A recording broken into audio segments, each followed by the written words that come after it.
President Pro Temp, Councilor Sadi, and I'm just going through to make sure I don't miss anyone else. Our mayor, Mayor Passero. And because we have 20 people in this committee meeting, I may have missed someone, one of our counselors. So if I have, could you please speak up so we know that you're here? Also at this meeting, we have Rain Doherty, which will be doing a presentation today. And then we also have the community director of development coordinator, excuse me, Tom Barbarian. And then I hope there's members from the Citizen Advisory Committee members. If you are here, can you unmute yourself so we know that you are present? Okay. They were invited to this meeting because they are a very important piece of the community block grant, because they are the first one who sees the application and make the recommendation of how we should allocate the dollars that's done through the community block grant. I would like to start off with public comments, and we have two people that has signed up. Rich Hillman, are you present?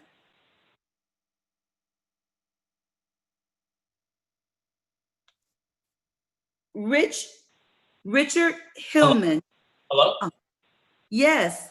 Could you please state your name and your address, and then you will have 3 minutes to speak. And thank you for coming out today. Hi. Yeah. I'm sorry. Let me just find what I have here. Can you guys hear me? Yes. Okay. All right. Hello, everybody. My name is Richard Hillman of 60 Nob Hill Road. I've never done anything like this before, so please forgive me if I'm not able to wholly and completely articulate my thoughts. I do want to start by saying that I love all people of all colors, race, nationality, religion, sexual orientation, and preference. And I think to judge somebody by the color of their skin is absolutely abhorrent and disgusting. And it's one of the many reasons why I love New London so much. New London is so diverse in so many different ways. And New London has grown into a beautiful, mostly peaceful and accepting town. It's a great place to raise a child, to start a business, an environment where people of all backgrounds have the opportunities to succeed and to thrive, like our lovely city council members. I find this resolution to make racism a public health crisis in New London to be shameful. It's disingenuous, divisive, and it's embarrassing. It's a step backwards for all of us who live here. And it's a spit in the faces of all the people who worked so hard to make New London a great place to live. It's a spit in the faces of all the residents who peacefully inhabit New London. To condemn them as racist or hateful through this absolute sham of a resolution is despicable. I would now like to briefly address equity, the equality of outcome. The equality of outcome should never supersede competence. It should always be the best person for the job regardless of their immutable characteristics, or else we will be lesser for it. We should operate on a hierarchy of competence. Anything else is discrimination. Our city council members are majority people of color, and I think that that's a wonderful thing. They would not meet these quote unquote equity standards. Also, there are measures in place via the city's equal opportunity and hiring policy. We don't need more rules and regulations that constrain the citizens and give even more power to an already bloated government. I'd like to refer now to 8.3 P2 Section 3, dismantling racism. 1 minute. I really believe that racism has already been dismantled in New London. I see nothing but love in this city. And again, I'd like to point to our city council members. Excuse me, one moment, Councilor Pro Temp. Yeah, thank you, Chair. This is to the Speaker. This is the Public Welfare Committee. And it sounds to me like you may have wanted to sign up to speak for council, because from what I'm hearing, this has nothing to do with our agenda tonight for the Public Welfare Committee. Perhaps you want to re-sign up for that, yes, for that meeting? Okay. Yeah, I'm sorry. Like I said, this is my first time doing this. The website was a little difficult to navigate. Okay. Thank you, Pro Temp. This is Counselor Dice. Counselor Goodwin, did you have? Yeah, any- can we, just for the sake of time and convenience, since he took the time to navigate the website and may have had the wrong meeting, Jenny, could you unmute yourself and give him your website? I don't have it in front, I mean, the website, your email address, so he can email that public comment or sign up.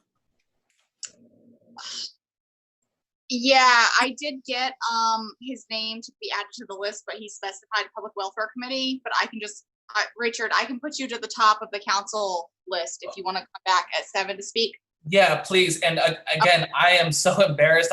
I'm sorry. No, Take the up your website time. using, and This this is new for all of us. Yep, Oh, So, okay. So just come back at 7 then? yep, and I'll put you at the top of the council public comment.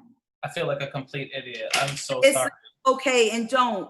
We appreciate you coming out and speaking your mind. So thank you. This is Thank you. Counselor Dice speaking. I'm calling Pearlie Cook. And Pearlie Cook. Yes, hi. This is Pearlie Cook, 26 Darrow Street of New London. Good evening, everyone. Just want to thank you all for the opportunity tonight to speak, and thank you so much for the $9,000 community block grant for the drop-in camp this summer. Our first week at the Hygienics and Expressiones downtown is working out great. The kids are loving it. And also a video was sent in of our first week of how everyone was enjoying all the activities that we had going on with our Nest partners, gardening, and kids took up drumming and live performances at the Hygienics, which was a really big highlight for them. They was mesmerized. Riding along the pier, fishing, and not to mention New London Food Program delivering the breakfast and the lunch. So thank you so much for the funds to make this happen, and our children and along with the staff thoroughly enjoying it so far.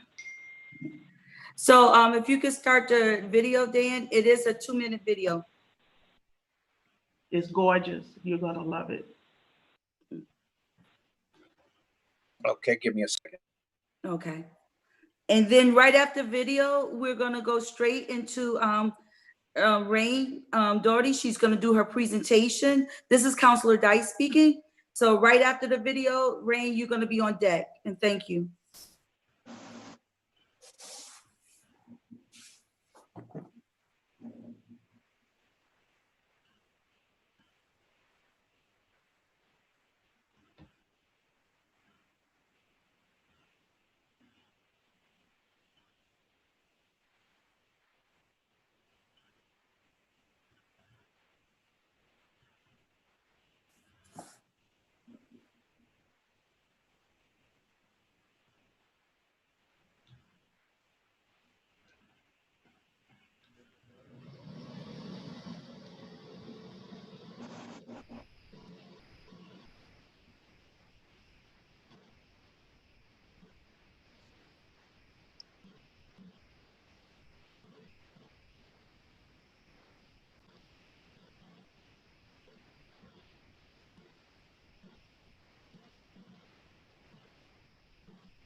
And it really was music with it. So, Lorraine, you're on deck.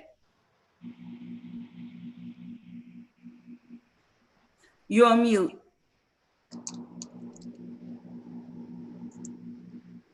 All right. Can you hear me now?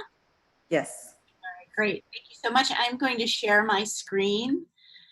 I can again.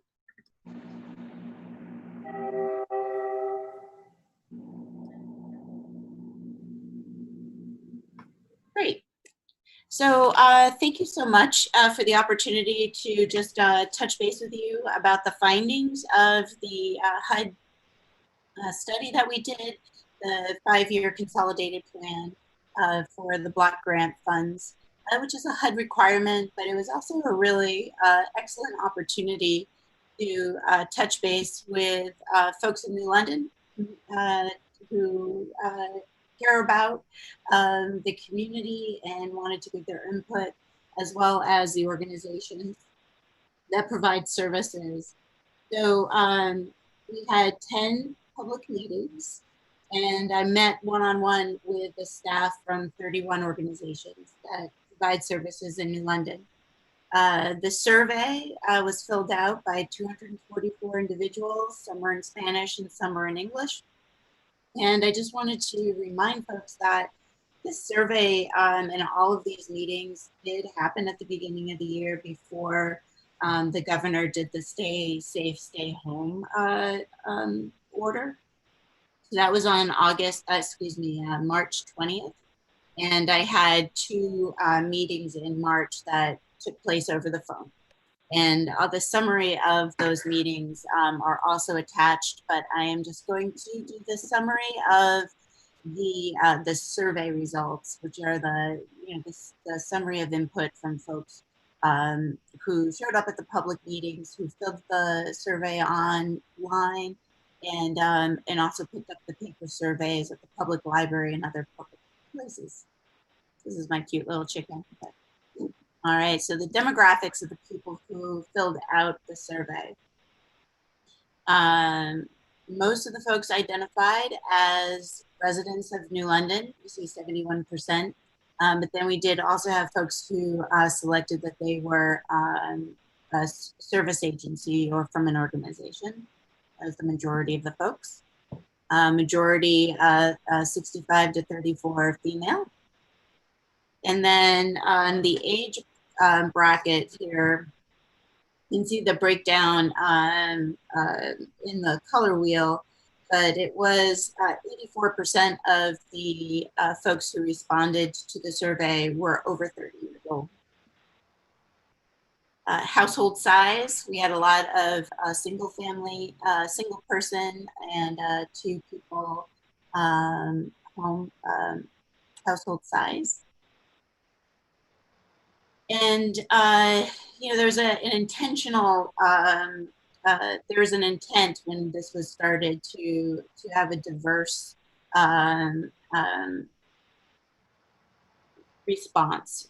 And so we did pretty good, better than previous studies, but still New London has 45% folks who identify as white, 33 Hispanic Latino, and Black African American is 16%. So you can see how the numbers break down, along similar lines. Household income, 44% of the respondents have an income under $40,000. You can see that the answered with most folks do not have a disability that requires accommodation. 26% of the respondents were single parent head of household.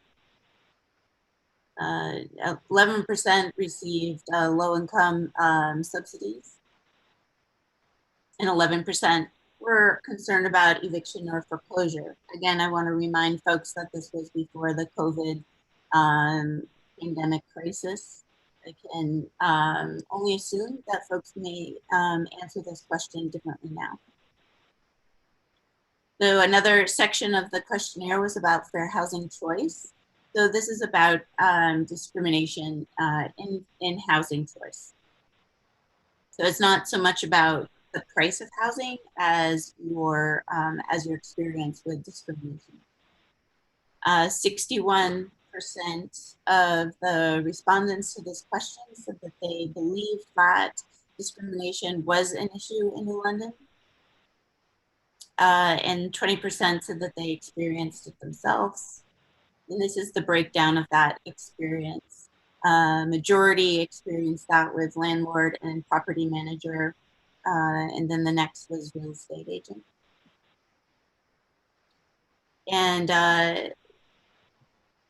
this is the breakdown of what folks felt like they were being discriminated against, like what protected class. So on the screen you have the fair housing laws and what is a protected class.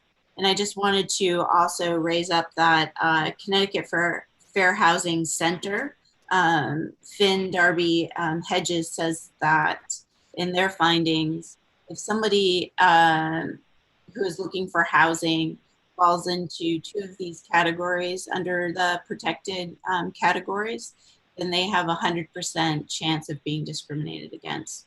That is, you know, a person of color with children. It's a very difficult atmosphere. All right, so the questionnaire goes on to a focus on housing. You can see here that when people are requested to respond, what they find is important or somewhat important and not important. It was, now I have to change my screen here. There we go. So we can see that affordable rental housing and affordable home ownership are that rated the highest in importance.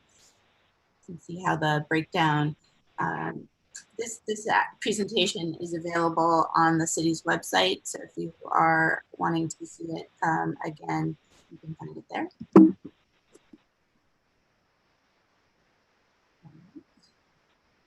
So in this section, we were asking folks to indicate what they found to be a priority. And we asked them to rate things 1 through 10 or 1 through 9, however many options were there.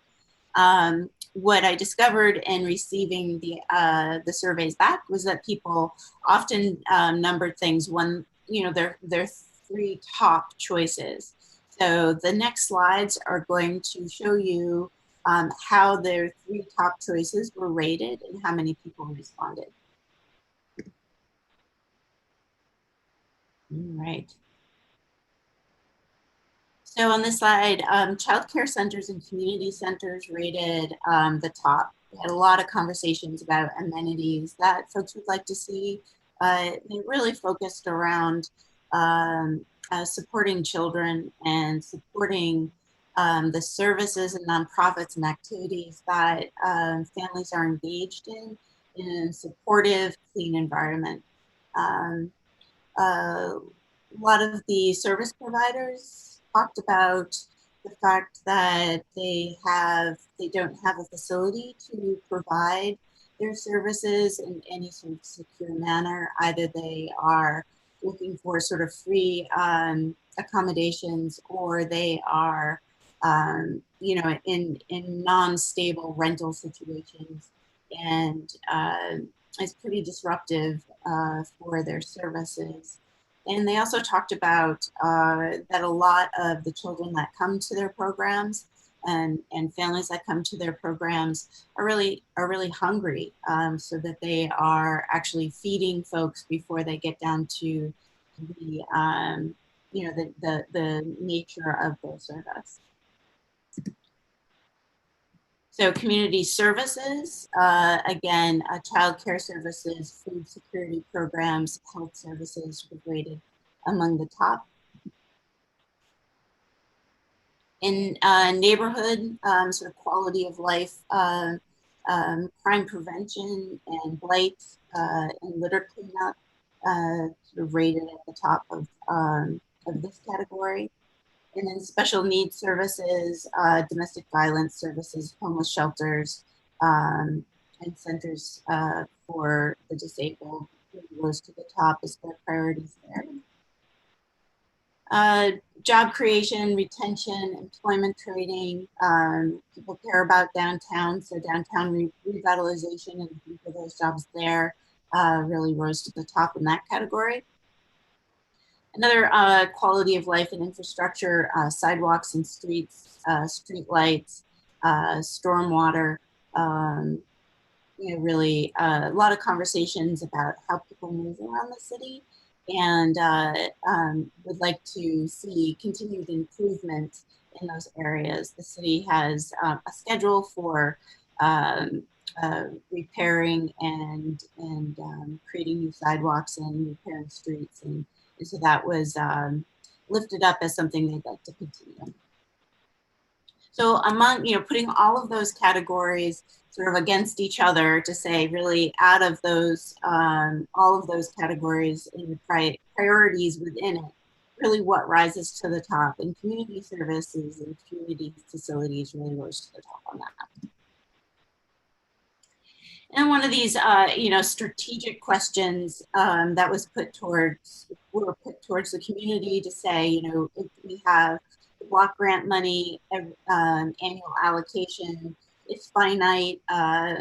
Do folks really want to put that money towards a couple large projects, or do they want to continue to support as many projects and programs as possible?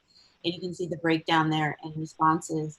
But a lot of the conversation around this was that folks really felt that they identified that there was a great need, and that they couldn't sort of imagine not supporting all of the community efforts that are currently ongoing to support a big project.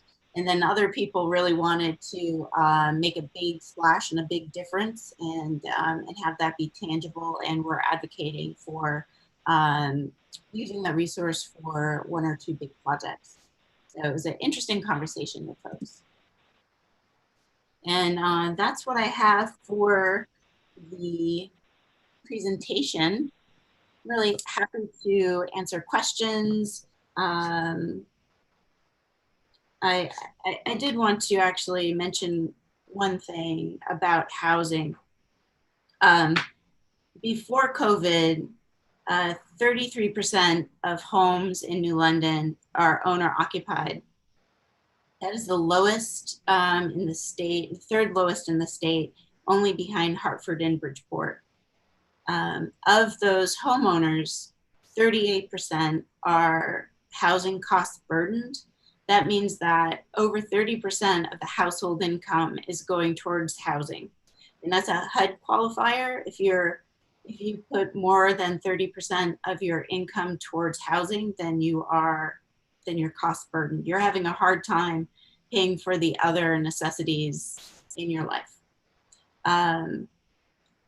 Renters are 62% cost burden. And New London has the highest eviction in the region. Did some research with the court system. And so between July 1st, 2018 and June 30th, 2019, New London had 873 evictions disposed, and 148 that were carried over to the next year. And that is far higher than any of the other communities. And so it's just worth noting that our housing situation before COVID was pretty precarious. So, just want us to have that in mind as we're sort of thinking about how to stabilize the community moving forward. This is Councilor Dice speaking. Thank you so much, Rain. I would like, Ms. Doherty, I would like to, we have two committee members here. And I'd like to start off with Councilor Burke, if you had any question for Rain. Doherty. Thank you very much, Chair Dice. Thank you very much for your presentation, Ms. Doherty. I actually have a question for Mr. Bombria, if that's all right, Chair. to Tom Bombria. So we have this new survey here. My question is, next year when we get into the block grant season, is it typical for the Citizens Advisory Committee to be looking at these updated survey results as they make recommendations in future years?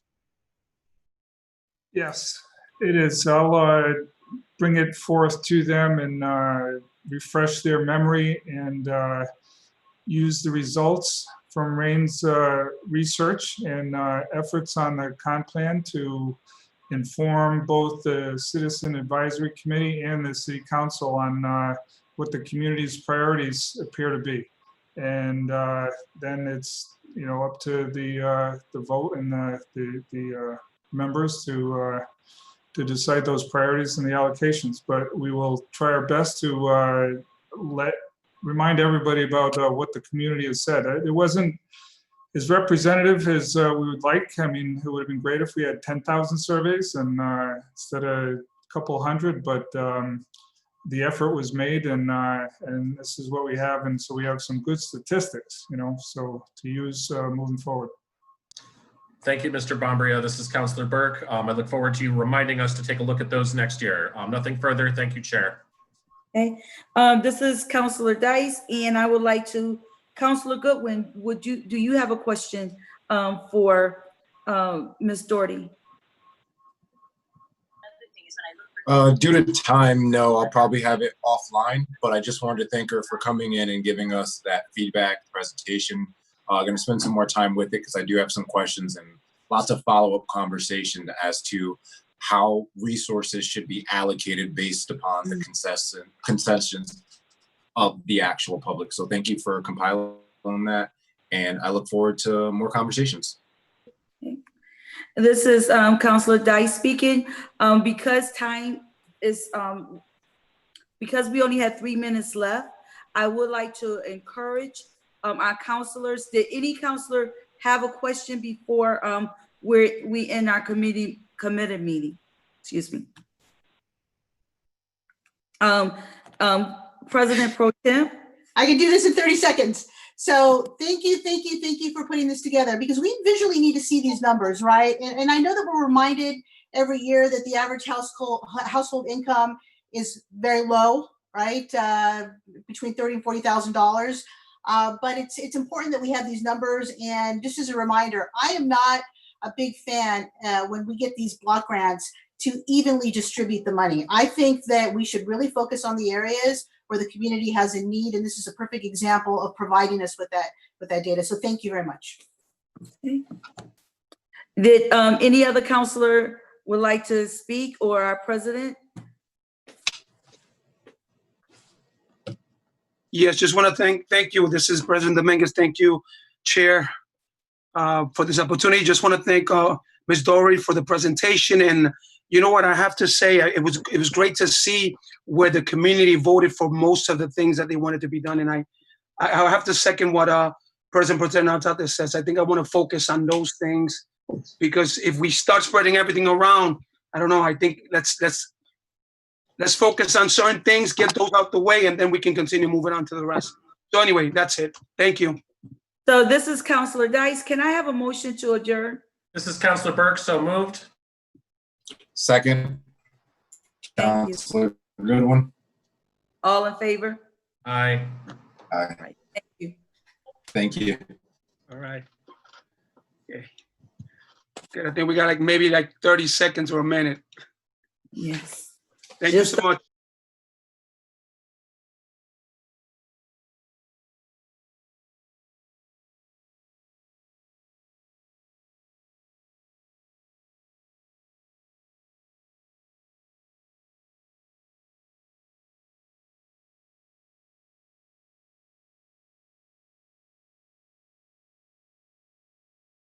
July 20th, Monday, 7 p.m.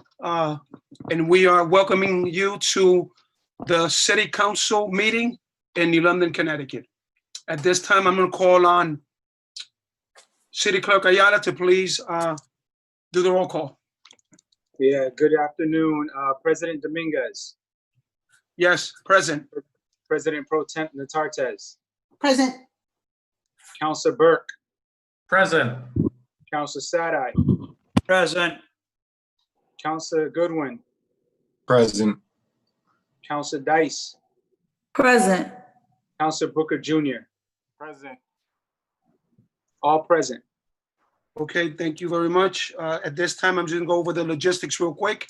Says due to the ongoing national and state public health emergency caused by the global coronavirus pandemic, City of New London public meetings will be held virtually. Meeting agendas can be found at www.newlondonct.org. An audio recording of this meeting will be posted on the city website within 7 days of the meeting. Public comment may be submitted in writing to jstarts@newlondonct.org. If you prefer, you may sign up to speak at the following link on the City of New London website, newlondonct.org/live-stream. This link will bring you to a fillable form where you may submit your name and you will be added to the public comment list and called on via Zoom during the public comment portion of the meeting. Public comment must be submitted in writing or your name submitted on the fillable sign-up form on the city website at least 15 minutes prior to the scheduled start time of the meeting. Okay, so at this time, I'm gonna ask, I'm gonna get right into this meeting. So I'm just gonna ask Sadi to please do the prayer and pledge, sir. In the name of the Father, Son, Holy Spirit, amen. Dear Lord, at this time, I would call upon you to please bless all our elected officials, from the president on down, all the way down to our city council. Please give them the strength and the guidance and the leadership to bring us out of these troubled times. Most especially, please bless our police officers, where the majority of those individuals who serve our community are doing a wonderful job, especially here in New London.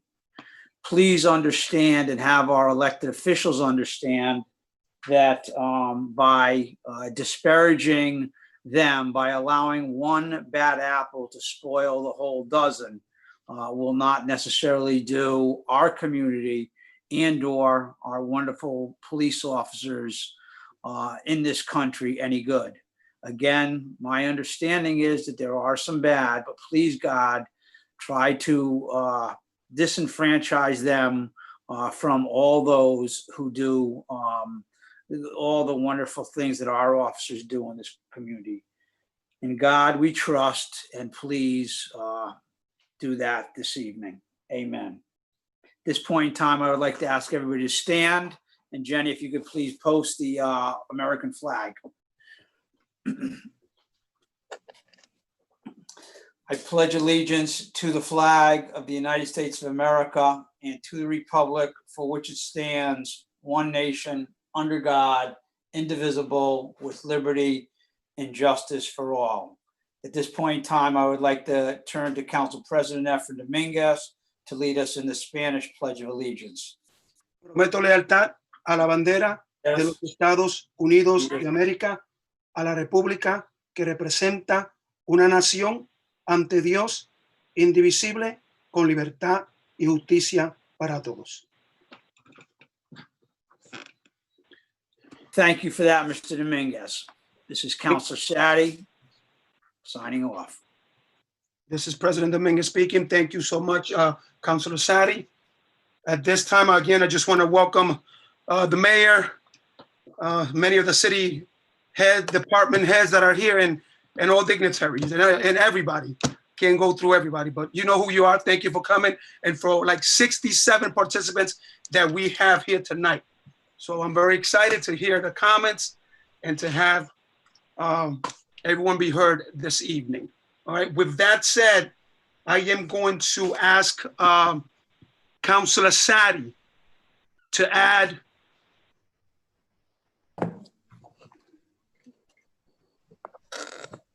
to the agenda. There's an item that has to be added. Go ahead, Councilor Sadi. Just give me 1 second, please. Yep.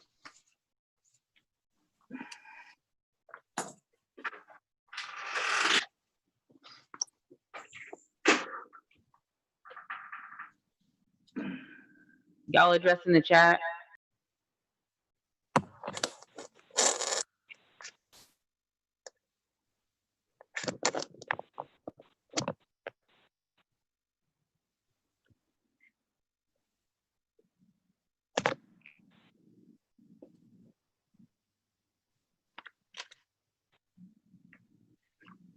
I apologize. For some reason, it's not coming up. Hold on, just give me 1 second, please. All right. For some reason, when I forwarded to you, I did not forward the attachment, I guess so. This is President Dominguez said, if you want, I got it in front of me. I'll just add it. Thank you very much, President Dominguez. You're welcome. You're welcome. All right, so this is item that's going to be added.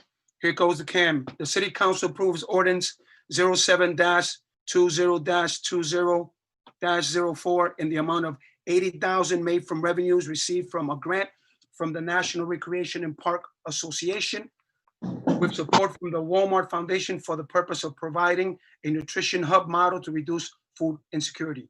The ordinance, is given its first and second reading. In the process of passage by title only, all councilors having copies, and the third reading of the subject ordinance is adopted by roll call vote. So President Dominguez, this is Councilor Sadi. I would like to make a motion to have that ordinance added to this evening's agenda. Okay, I need this is President Dominguez. I need a second. Thank you, President Santos, for the second. At this time, any discussion? We're gonna vote. All right, so all those in favor? Aye. Oh, Aye. aye. Aye. All right, seems like everyone, okay?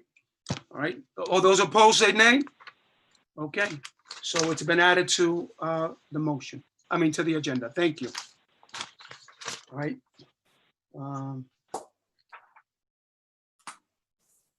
At this time, I'm gonna call on City Clerk Ayala, who has a couple recognitions that he wants to present tonight. Go ahead, City Clerk Ayala. Thank you, President Dominguez, and good evening to the City Council and all the community members. I wanted to take this opportunity to first let everyone know that the city offices don't run just by leadership. You know, it's a collaborative effort with everyone involved, and it takes a whole team to make an office really run well. And so tonight I wanted to take this opportunity to thank my staff members for the great job they're doing publicly. I wanted to thank them privately. I did thank them, but I think it's important that all of us recognize them for their efforts in the public forum. So at this time, I have Adriana Reyes. She is on the line. And I also have Isis Davila. She is also on the line. And I wanted to take this moment to first recognize Adriana Reyes, who during this COVID-19 was working from home and was working for the Planning and Zoning Department in terms of helping assist Felix Reyes and his whole team. And I just wanted to say that I got nothing but great feedback for the work that she put in. And I wanted to take this opportunity to publicly recognize her for her hard work. And I wanted to present her with this certificate, which I'll give her. It's hard to see it, but I'll give it to her. And I just want to go ahead and read it. So for her dedication, certificate of appreciation acknowledges Adriana Reyes for her dedication to our business community during COVID-19 pandemic, conducting herself as a true professional and being an excellent team player. Adriana consistently demonstrates her skill sets reach further than her current role and continually develops methods to improve efficiency and performance. And for this reason, the city clerk is pleased to present you with this certificate of appreciation. So I just want everyone to take this moment to congratulate Adriana Reyes for the great job that she's done at the city clerk's office and working with Felix Reyes and the whole P&Z department in our business community. So she's listening right now. So we want to say thank you publicly. Also, I want to recognize Isis Davila, who during the pandemic, although the city hall has been closed to the public, we have continued to provide all of our services. We have not stopped. The offices have not been closed to the public in terms of operating and providing the services. And I wanted to recognize Isis Davila for her leadership and her work ethic. She has never complained, never had an issue, always shows up, always is present, always is willing to help. and she's definitely has been a valuable asset to me and to my office. So I want to present her with the certificate of appreciation. We want to recognize Isis Davila for her dedication to helping our residents, our department, her deep commitment to being an excellent team player and consistently demonstrating professionalism. The city clerk is pleased to present you with this certificate. So I have the certificate here. So let's take a moment to congratulate Isis Davila for her hard work and her dedication to our residents and to the administration. So again, I want to thank both of them publicly. And I just want to say thank you for all the work that you guys do. I couldn't do my job without you guys. You guys make it a lot easier for me to do my job. So I just wanted to thank you publicly. Other than that, I have some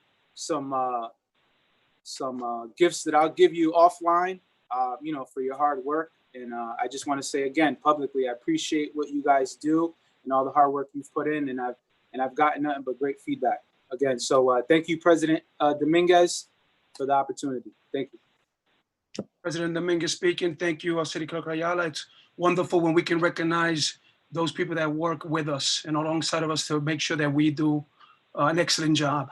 I know also the other thing also that I know about them too, that they were able to help a lot of the Spanish speakers that were called to your office during this COVID-19. So that's important. I mean, we are 32% population Hispanic and growing. So it's important for us to have, employees that are bilingual in Spanish. Okay, so with that said, thank you, sir. And we will continue. The next thing is public hearings. There's no public hearings and minutes of the previous meeting. So I need a motion to approve that. Councilor Burke moves approval of the minutes of the regular meeting of July 6th, 2020. Okay, I need a second. President Dominguez speaking. Councilor Dice, second the motion. Thank you, Councilor Dice. And right now, any conversation, any discussion? All right, seeing none, we'll vote. All those in favor say aye. Aye. Those opposed say nay. Okay, it passes. Thank you. All right, at this time, we're gonna go into public comment. Let me just address this really quickly. We have a total of 29, all right, 29 speakers. Some are gonna be speaking, some of our councilors are gonna be reading the comments. This is something that we have been doing from the beginning, so we wanna make sure that it's consistent. The only thing that I'm letting everyone know is that there is a 3-minute mark period. So 3 minutes, whether a councilor is reading your comment, after the 3 minutes, that's it, they gotta stop. And if you are going to be called upon to speak after 3 minutes, that's all you're gonna be allotted, okay, 3 minutes. The other thing is, I wanna make sure that City Clerk Ayala is attentive to this because I'm gonna change it up a little bit. So he is gonna give you a warning when it's 1 minute warning, that you only have a minute. And then when there's 10 seconds, he's gonna give you another warning. So you know that once you're done with 10 seconds, I am going to go to the next person. So I'm just asking you to please be respectful. You have the liberty to speak your 3 minutes. The only thing is that I want you to make sure that you're conscientious about everybody else that's gonna be going right after you. All right, so with that said, councilors, did I forget anything? Okay, so with that said, we're gonna begin. All right, This is Councilor Dice. yes. May I make a suggestion, President? When we go to the numbers, because we have everyone by numbers, and Yes, it's hard for me to go from my email to, so I have my numbers, so I know when I'm on deck to read. I very appreciate good. Very good. So you know what? Thank you. That was wonderful. President Dominguez speaking. Thank you for that suggestion, Councilor Dice. So what I'm gonna do, I'm gonna read the first 5 that are gonna, so you'll be ready, whoever it is, and then and so those that are gonna speak to tonight, they know when they're next. All right. So number 1, okay, we have. Let me just name the first 5 first. Number 1 will be Richard Hillman. Then it'll be CJ Parker, then Dawn Londrigan, then Kamel Charity Taylor, and then Eleanor Lerner. Okay, so those are the ones that are going to be reading the first 5. Okay, so at this time, City Clerk Ayala, you ready? I'm ready. All right, so to speak right now will be Richard Hillman. You have 3 minutes, sir. Please make sure that you state your name and your address, and then the time will begin. Hello, everybody. My name is Richard Hillman of 60 Nob Hill Road. Would say I've never done anything like this before, but I just found myself embarrassed a little earlier. I was in the wrong meeting. Let me just get into it. I just want to start by saying that I love people of all colors, race, nationality, religion, sexual orientation, and preference. I think to judge somebody based on the color of their skin is absolutely abhorrent. It is disgusting. And it is one of the reasons why I love New London so much. New London is so diverse in so many different ways. New London has grown into a beautiful, mostly peaceful and accepting town, a great place to raise a child, to start a business, an environment where people of all backgrounds have the opportunity to succeed and to thrive like our lovely city council members. I find this resolution to make racism a public health crisis in New London to be shameful. It's disingenuous, divisive, and embarrassing. It's a step backwards for all of us who live here. It is a spit in the faces of the people who worked so hard to make New London a great place to live. And it is a spit in the faces of all the residents who peaceably inhabit New London. And to condemn them as racist or hateful through this absolute sham of a resolution is despicable. I would now like to briefly address equity, the equality of outcome. The equality of outcome should never supersede competence. It should always be the best person for the job, regardless of their immutable characteristics, or else we will be lesser for it. We should operate on a hierarchy of competence. Anything else is discrimination. Our city council, I'm sorry. Okay, also there is measures in places via the city's equal opportunity and hiring policy that are not being followed. We do not need more rules and regulations that constrain the citizen and give even more power to an already bloated government. I would now like to refer to 8.3 P2 Section 3, dismantling racism. I really do not feel like racism is a problem in New London. I see nothing but love out here. 1 minute.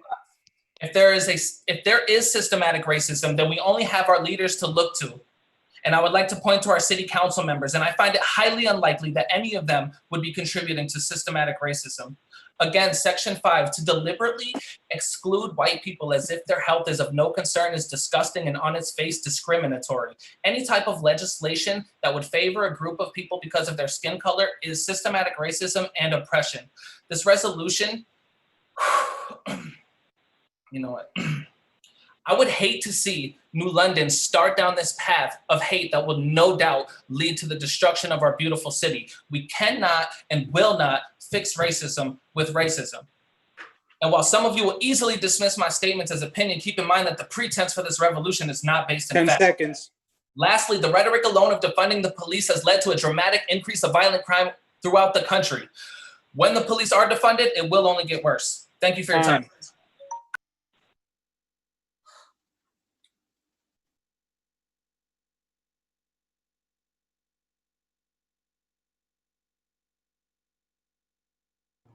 Efren, you're muted, Efren. Efren. I apologize, people. Excuse me. CJ Parker is next, and that will be read, public comment will be read by Councilor Goodwin.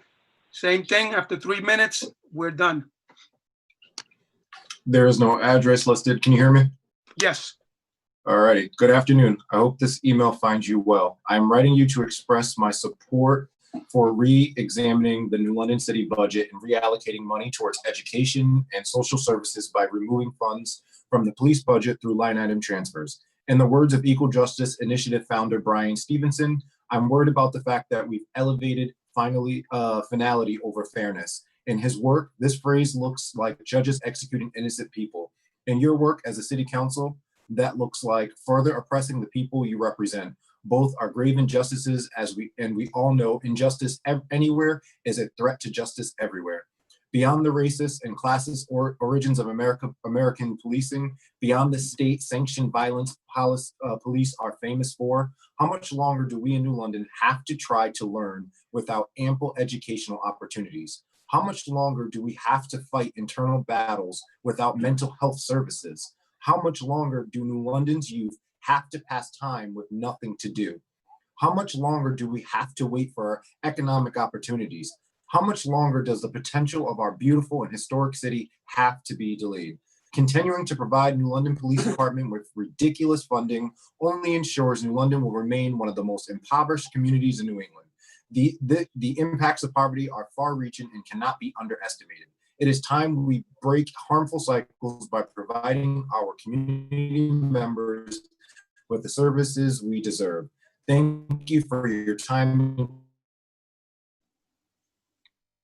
Okay. Thank you, Councilor Goodwin. Craig Parker. My apologies. I think this is President Dominguez. I think there was a little lag behind there. Thank you, Councilor Goodwin, for reading. The next person is Dawn Londrigan. Good evening. Can you hear me okay? Yep. Terrific. I unmuted properly. Thank you. Good evening, councilors and fellow residents of New London. My name is Dawn Waddington Londrigan, and I live at 839 Pequot Avenue in New London.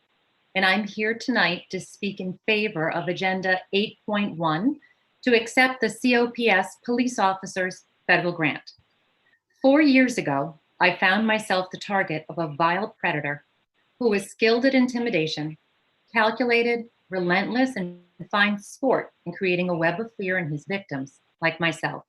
He mocks the laws of our land, our judicial system, and more recently has violated our lifetime orders of protection from jail.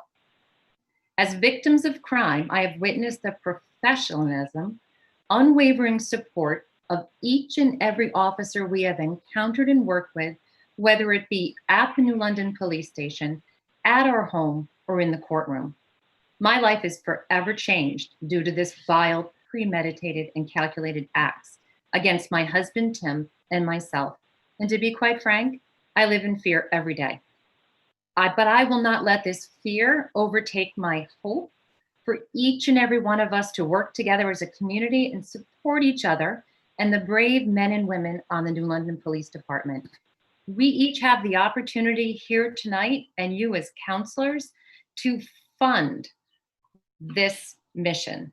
I choose to be proactive and support the positive action to support Agenda 8.1 and accept the federal funds. This is a gift for our city, who is low on funds, to each and every one of us who work, visit, and live in our beautiful port city of New London. Thank you for your time. President Dominguez, thank you. At this time, Kamel Charity Taylor.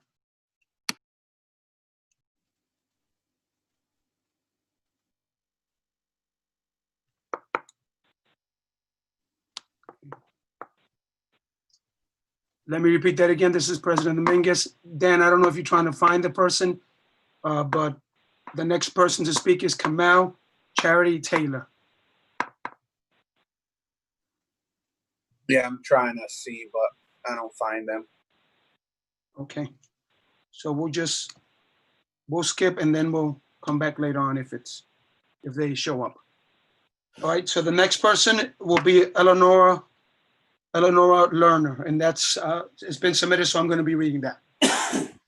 Okay, there's no address here for her, so I'm just going to read. It says, to the members of the New London City Council, my name is Eleanor Lerner. I'm an 18-year-old New London resident, and I am writing to urge you to shift funds away from our police department and invest these funds in uplifting our communities. Policing is built on the idea that the best way to protect our community is through punishment. This framework must be rethought to truly create communities that are not only safe, but productive and uplifting to all people. The top priority must be resources that help people succeed. Funds are much needed to support youth programming and mental health. Resources to combat domestic violence and homelessness. Another problem that can and should be addressed immediately is that a significant percentage of the calls that police respond to are mental illness related. This is unfair to both citizens and police. The city should immediately invest in a program in which mental health professionals are on staff to respond to relevant calls. It is clear that our society at large, New London included, has a lot of growth to do. I urge you to think beyond police reform into ways in which we can rethink systems and the tremendous power to have to do that on a city level. I encourage you to take the time to listen to Black activists and educators who have been thinking about these ideas for many years, particularly to hearing your voices and other local residents. Thank you. Okay, so now we're going to go to the next 5. Okay, so let me just name the next 5 so you'll be ready, and councilors too. All right, so the next 5 to speak will be, first will be Bailey Howard, then Ranjit Matthews, that's you, President Pro Tem Nartates, then Nate Moore, that's you, Councilor Booker, then Frida Berrigan, and then Lori Gorham, and that will be you, Councilor Burke. Those are the next 5. Okay, at this time, I'm going to ask Bailey Howard to speak. Hi, Bailey Howard, 1107 Ocean Avenue. I'm here tonight because we need to embrace innovative solutions to racism and inequity. If you recognize racism as the public health crisis that it is, you must be immovable in your commitment to remedy it. That means fighting for change even when it scares the uninformed and is labeled impossible. Rethinking safety means meeting needs rather than policing behavior. To illustrate my point, here's a not so hypothetical story from my former classroom here in London. I had a student getting angry, poking others with scissors, shutting down, and only his psychologist can really de-escalate him safely. I call, but she's in a meeting because her caseload is way too big. I cautiously move students to other overcrowded classrooms nearby for safety, and he sees security arrive outside the door and starts yelling, fists clenched, tears rolling. They say we need a psychologist to avoid escalating. No learning or help has arrived for 29 minutes now, but at least today she arrives like a superhero. In other scenarios, she's too busy to come. And what do you think happens then? This is the same outside of our schools when your neighbor needs mental health care. Often when we call the police, what we really need is a social worker or other specialist who can create sustainable, safe solutions. Police proudly cite quick response times, but why is the response time for diverse, qualified mental health professionals not prioritized? And why is it radical to suggest that we do so? This demand is not a personal attack on any officer. In reality, police are ill-equipped from the start by us to meet the wide range of community needs before we even look at abuse of power. Prioritizing funding for mental health is a step towards a solution. If you recognize racism as a threat to public health, you need to put our money where your mouth is. Find a way. There's a legal path to do so. Without that, adopting a resolution does nothing at all to assure that the city is actively advancing racial equity.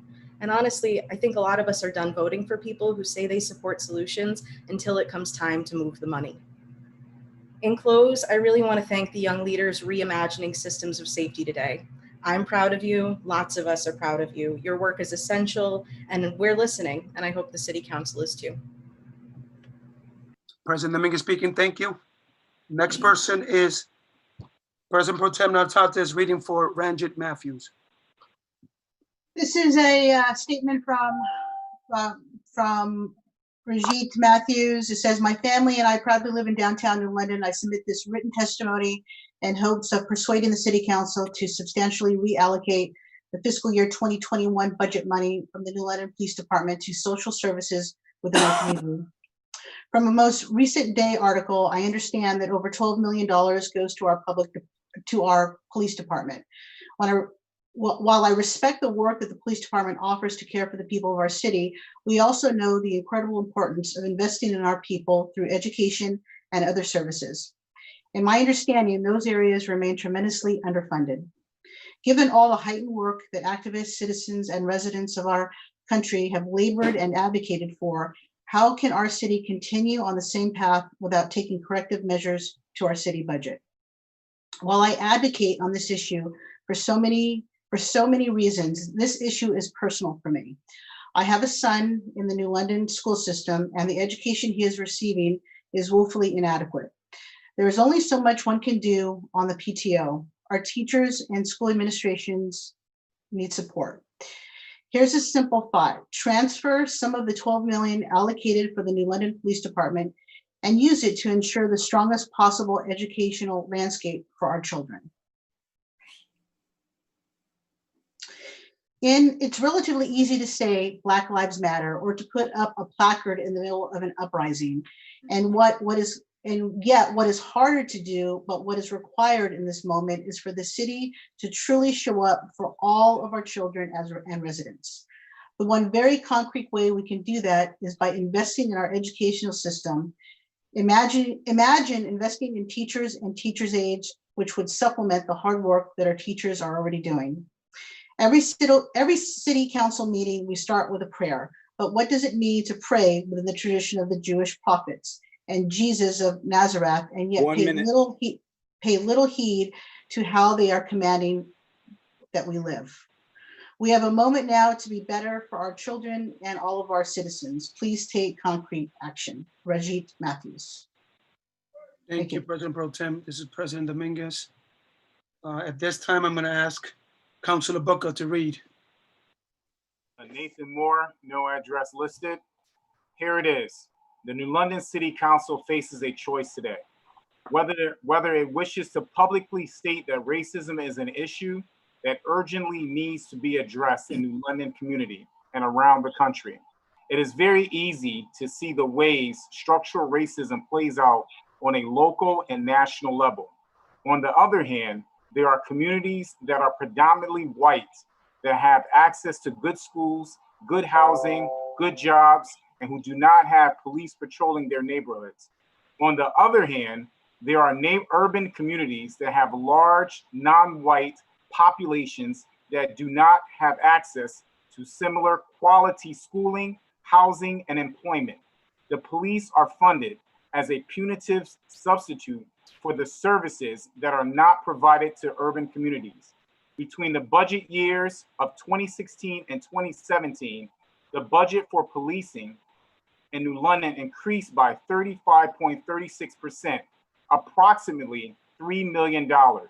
If the funding for police can be so easily raised, it can be just as easily redirected to services for people of color in New London community.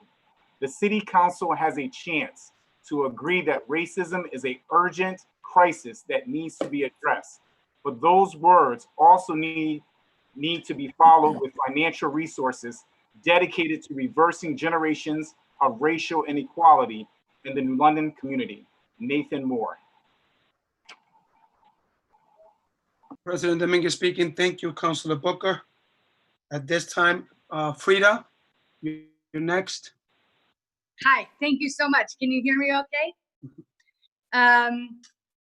Great. My name is Frida Berrigan. I reside at 246 Connecticut Avenue. And I'm in favor of the resolution 0720-0,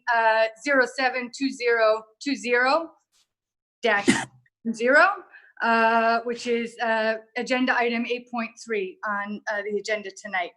I'm in favor of this resolution. I'm grateful to the Health Improvement Collaborative for their work in putting the granular detail and the data together on what we all know.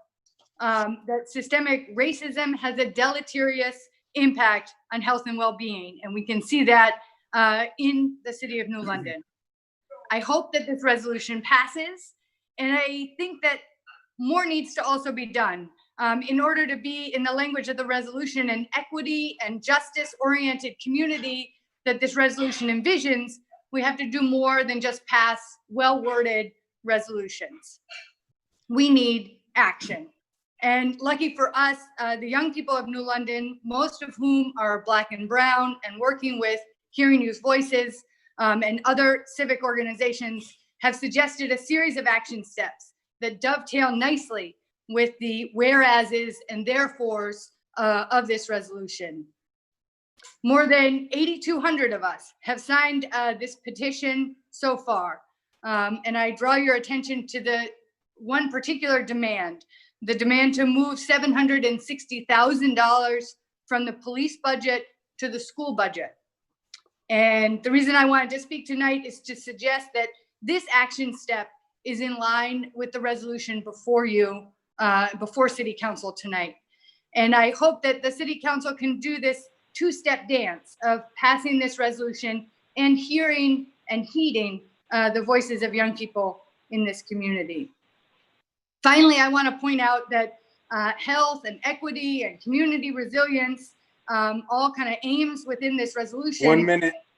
Would be supported and advanced by a community center, something that this City Council pledged to prioritize when it gave away the Martin Center right before the government shut down. And so I want to end by paraphrasing Eric Clapton, not something I tend to do, but more than words is all I need from you. Please take seriously the concrete demands of New London's young people and get working on our community center. And these are the action steps that will make this resolution more than words. Thank you so much. President Dominguez speaking. Thank you, Frida. At this time, I'm going to have Councilor Burke is going to be reading for Lori. Go ahead, Councilor Burke. Thank you very much, President Dominguez. This is Councilor Burke. I will be reading for Lori Gorham of Gales Ferry, Connecticut. Dear City Council members, I am writing to support the young people of Hearing Youth Voices who have called on the mayor and the City Council to reduce the funds allocated to New London Police Department by 35% and shift that money to social services, education, and housing. Although I'm not a current New London resident, I have an abiding interest in the city. As a former resident, as an employee of New London Board of Education for 25 years, and as someone who has worked with young people in New London for 15 years. Over the years working with New London high school students, I have seen and heard many stories from them and that exemplify how over-policing contributes to the school-to-prison pipeline and systemic racism. There was a student who told me a policeman in a cruiser stopped on the street where he lived and asked him, "How's it going? You smoking some good weed?" Another young man was detained by police near Crystal Avenue High Rise, where he lived, for shooting a BB gun. Poor judgment? Absolutely. But this student, whose poor judgment was in no doubt due part to documented disabilities, did not finish high school and was later incarcerated for a nonviolent crime. I know police officers in New London are good people doing their jobs the best they can. It is not any one individual that is the problem. Rather, it is a system of policing that grew out of white people's need to control a Black enslaved population that needs to be dismantled and re-envisioned. The underfunding of education, social services, and other community needs, did I hear anyone say youth community center, harms not only the youth, but all of us. I call on you, the mayor, and the council members to follow the young people's lead, reduce the police department's budget, and expand community services. Take this opportunity to move New London in a bold new direction and lead the way towards a healthier, happier, safer community for all. Lori Gorham. President Dominguez speaking. Thank you, Councilor Burke. At this time, I'm going to have now Christian. I'm sorry. All right, that was number 10. Sorry, let me give you the next 5. All right, the next 5. All right, we'll start with, let me just read them first. Alicia McAvey, then Shanaika Farias, Jeff Butler, Christian Moore, to be read by Councilor Sadi, and Maria Botero, which is going to be read by me. Okay, before we start quickly, let me just also recognize State Rep Anthony Nolan, who's been here since the beginning with us. So thank you for listening to tonight's meeting. All right, so we'll start at this time with Alicia McAvey. Remember, 3 minutes, and then you'll be given the warning of 10 seconds, and then 1 minute, and then 10 seconds. Go ahead. Thank you. Hi, everyone. My name is Alicia McAvey, and I live at 38 Lincoln Avenue. I'm here tonight as a resident, as the director of Fresh New London, and a member of the coordinating team for the Health Improvement Collaborative. Racism is, in fact, a public health crisis right here in New London. And in order to talk about this, we have to acknowledge the factors that contribute to our health. And those include things like quality of education, access to food, affordable housing, social and emotional health, social cohesion and civic power, as well as mass incarceration, police bias, and over-policing communities of color. These social determinants of health, they do just that. They determine one's ability to live a healthy life. Well cared for green spaces, playgrounds and community spaces, well-funded schools, libraries, and other civic services, these are all part of building health and resiliency in our city, but they can also perpetuate negative health outcomes when they're underfunded or lacking. My fellow Health Improvement Collaborative team member, Jen Muggio, will share more details and data about the differences in health outcomes among white residents and those of color, but I'll share some facts that stick out for me. The Community Health Needs Assessment for Southeastern Connecticut shows that adults of color have less access to basic resources like healthy food, reliable transportation, and affordable housing. It also states that non-white residents feel they are twice as likely to be unfairly stopped, searched, questioned, physically threatened, or abused by police, and that New London trails behind surrounding towns on community cohesion, a measure that takes into account many things like safe places to walk at night and resources for our children. I'm quoting here from the Community Health Needs Assessment: having a strong social support system and feeling connected to a community can be a protective factor for both physical and mental health, end quote. But in order to build that, we have to prioritize social well-being for residents of color and poor families by allocating enough resources to make services and schools effective. So yes, it's important that we explicitly name racism as the root cause of health disparities, and I'm in full support of the resolution to declare racism a public health crisis on the agenda tonight. But it is critical that the council also commit to taking action to address these systemic issues and be accountable to the statement. A key way to show that this resolution is more than just words is to commit to reallocating resources in the current fiscal year budget to the education budget and services for families of color and poor families here in New London, and to commit to prioritizing these in future budgets. Another way to show that our city will be accountable to the resolution is to bring stakeholders and residents of color to the table when crafting these kinds of policies, budgets, and other things that directly impact our residents.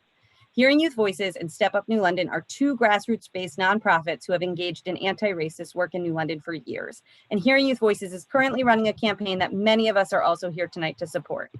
So while I'm in strong support of this resolution, I am disappointed that it was crafted without the input of these strong leaders. I hope that the administration and the council will include them in future conversations, because the process is just as important as the results. So with that, if you plan to vote yes tonight to this resolution, and I really hope you do, can you also commit to using the legal means stated in our charter to re-examine the current fiscal year budget and to reallocate resources to support education and other social services? Thank you. Thank you, Alicia. At this time, I'm going to have next Shanika. State Street. On June 22nd, I sat in a meeting with Mayor Passero asking him a clear question. I said, Mayor Passero, do you believe the police department is overfunded here in New London? And his exact response was, no, I do not think the police department is overfunded. From speaking to councilor members who are here tonight, HYV youth were told to wait until next year until the budget can be touched because they do not have the power to move the money. Folks, here's the truth. Line items are authorized in Section 56 in the city charter. The city council can transfer at the request of the mayor funds from any appropriate line item in adopted city budget to another line within the city's budget. In other words, in the words of a previous mayor, Daryl Finacio, this was done regularly by the city council throughout his 4 years as mayor. Here's another truth that citizens are not being told. Police officers' total compensation packages exceed over 100K per officer, with all costs being considered. Several officers in our department have earned an excess of 200K, ladies and gentlemen, 200K per year in the recent years due to overtime costs. This is a significant portion of the city's overall budget. Why is no one talking about that?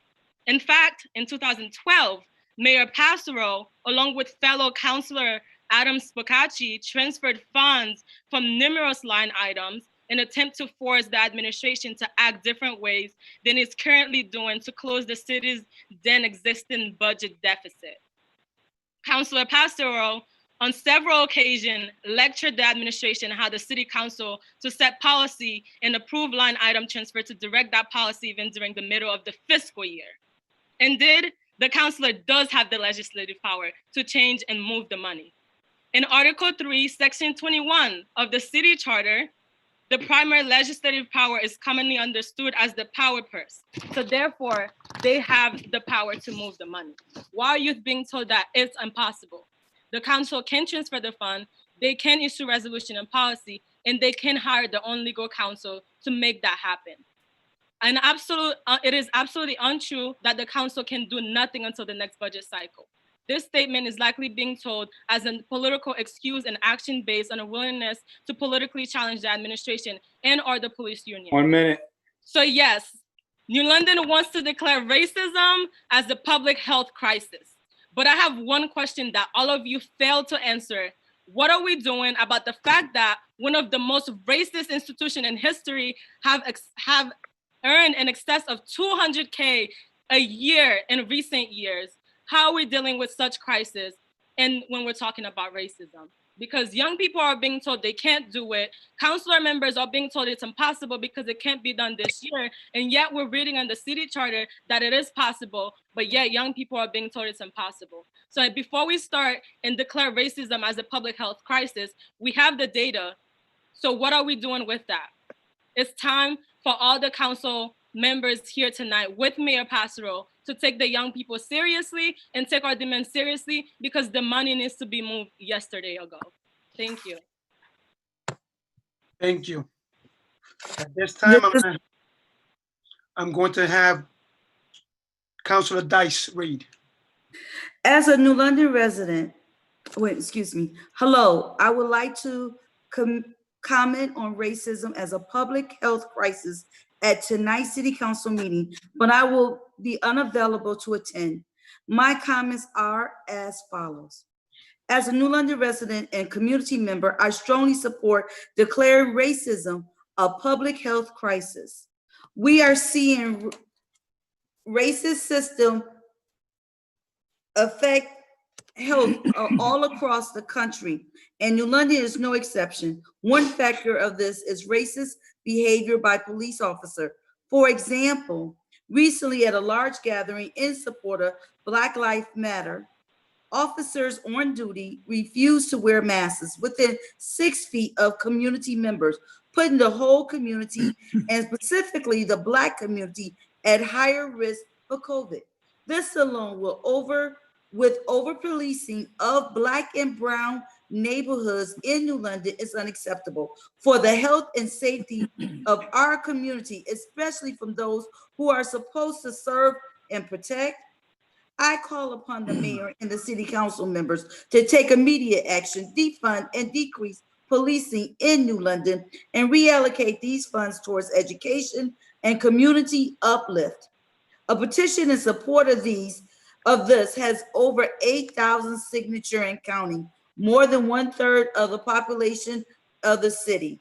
The action now will budget to defund the NLPD and help save the health of our community before it get worse. Thank you, Jeff Butler. Thank you, Councilor Dice. At this time, I'm calling on Councilor Sadi to read comments from Christian Moore. Christian Moore, 113 Shaw Street, New London, Connecticut. I am writing an unequivocal support for demands put forth by Hearing Youth Voices to immediately move funds from the police budget into the education budget and into social services to benefit the community. I am asking each individual council to do everything in their power to make it happen and to not just point to technical and or procedural limitations about the budget, which unfortunately passed earlier this year. Since 2014, the police budget has increased by 50%. It is completely unnecessary for a city of our size to be spending what we spend on police. For this to happen at the same time as our education and social service budgets are stagnant is unconscionable. I would like each counselor to go on record and state their position directly associated with moving of funds, not just giving toothless rhetorical support to the overall goals of Hearing Youth Voices. Without immediate support for the material goals of our young activists, your words will mean very little to little counselors. And if you are pointing to procedural or legal limitations, I would like to know what kind of plan each of you had to come up with overcome such limitations. And if you have a plan to overcome the limitations, then I ask you, why not? Right now, We need leadership that demonstrates both courage and creativity. We don't need complacency and lack of vision. Otherwise, the youth of our community and their many and ever-growing numbers of supporters in the city of New London would be right to ask the question, just whose interest do you represent?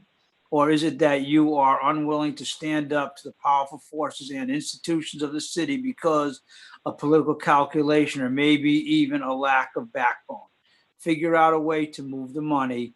There might even be a few good ideas presented in the meeting tonight. I highly encourage you all, for the good of our community, to listen, but most 1 minute. act. Thank you. Okay, thank you. This is President Dominguez speaking. Thank you, Councilor Sadi. At this time, I'll be reading. My name is Maria Botero and my address is 22 Westridge Road. I believe it's vital for the city council to reallocate funds from the police budget and put it towards social services and public schools. If you visit the website prisonpolicy.org, you will find some disturbing statistics about the incarceration rate of Connecticut. 10% of Connecticut's population is Black. However, Black people make up 41% of Connecticut's prison population. Latinos make up 13% of Connecticut's population and 29% of the prison population. Connecticut also has more people incarcerated per 100,000 residents than the United Kingdom, Portugal, Canada, France, and many more countries. There's a clear trend of the police targeting residents based on the color of their skin. When you examine the origin of the police as a tool to control those who were enslaved, it shows us just how we got to where we are today. Black men and women have to protect themselves against the police. They are not protected by them.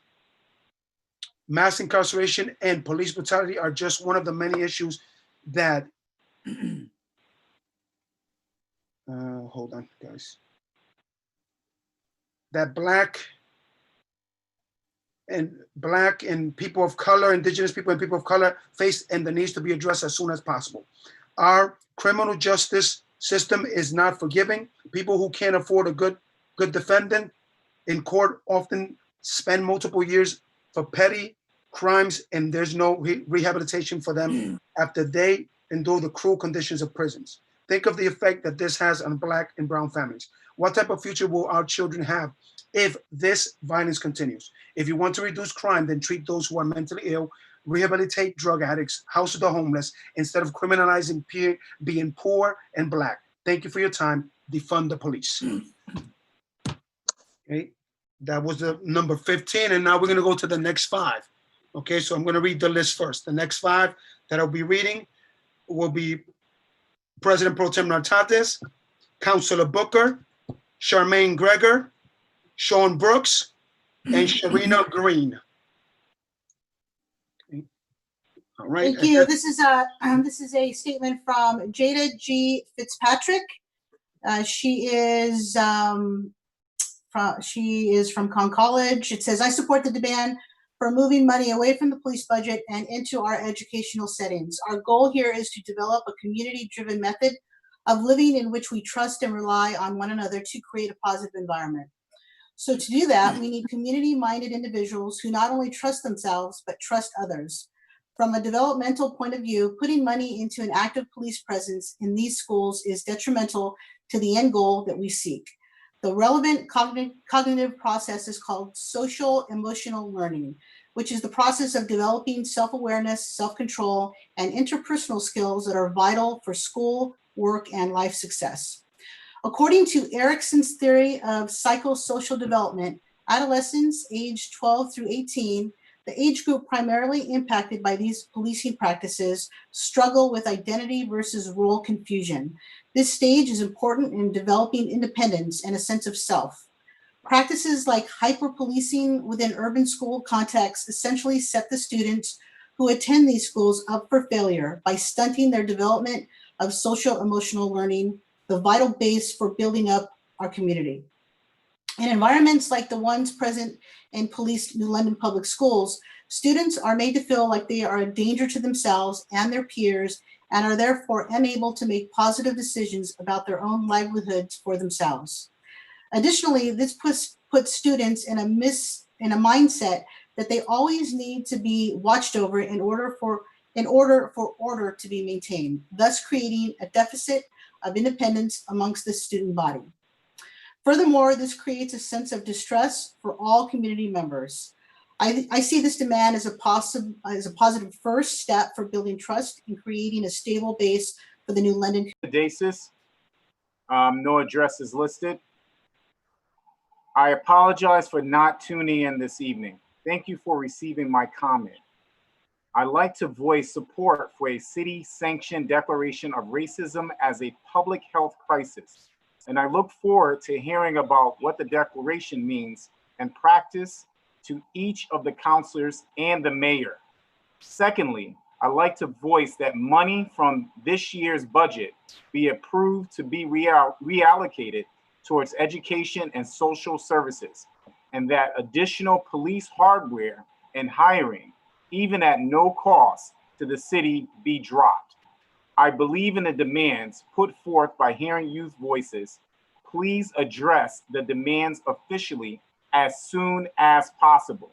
I believe that we cannot wait. Money from this year's budget should be approved. Please enact the process for reallocating funds immediately. Nika Dacis, New London resident. Thank you, Councilor Booker. At this time, I will call on Charmaine. Hi, everybody. Hello. I want to say thank you for inviting me into this space and for giving me the opportunity to speak. And for everybody that's listening right now, for your will and your capacity to be here is very important, because together the people are going to do what's right. And so with that, I just feel like I want to stand. Charmaine Gregor, I'm sorry, for the record, just state your name and address, please. Yeah. I'm right here.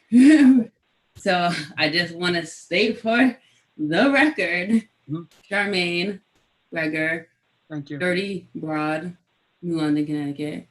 But yeah, exactly. Like, I'm sick of having to justify my action, y'all. Like, for real.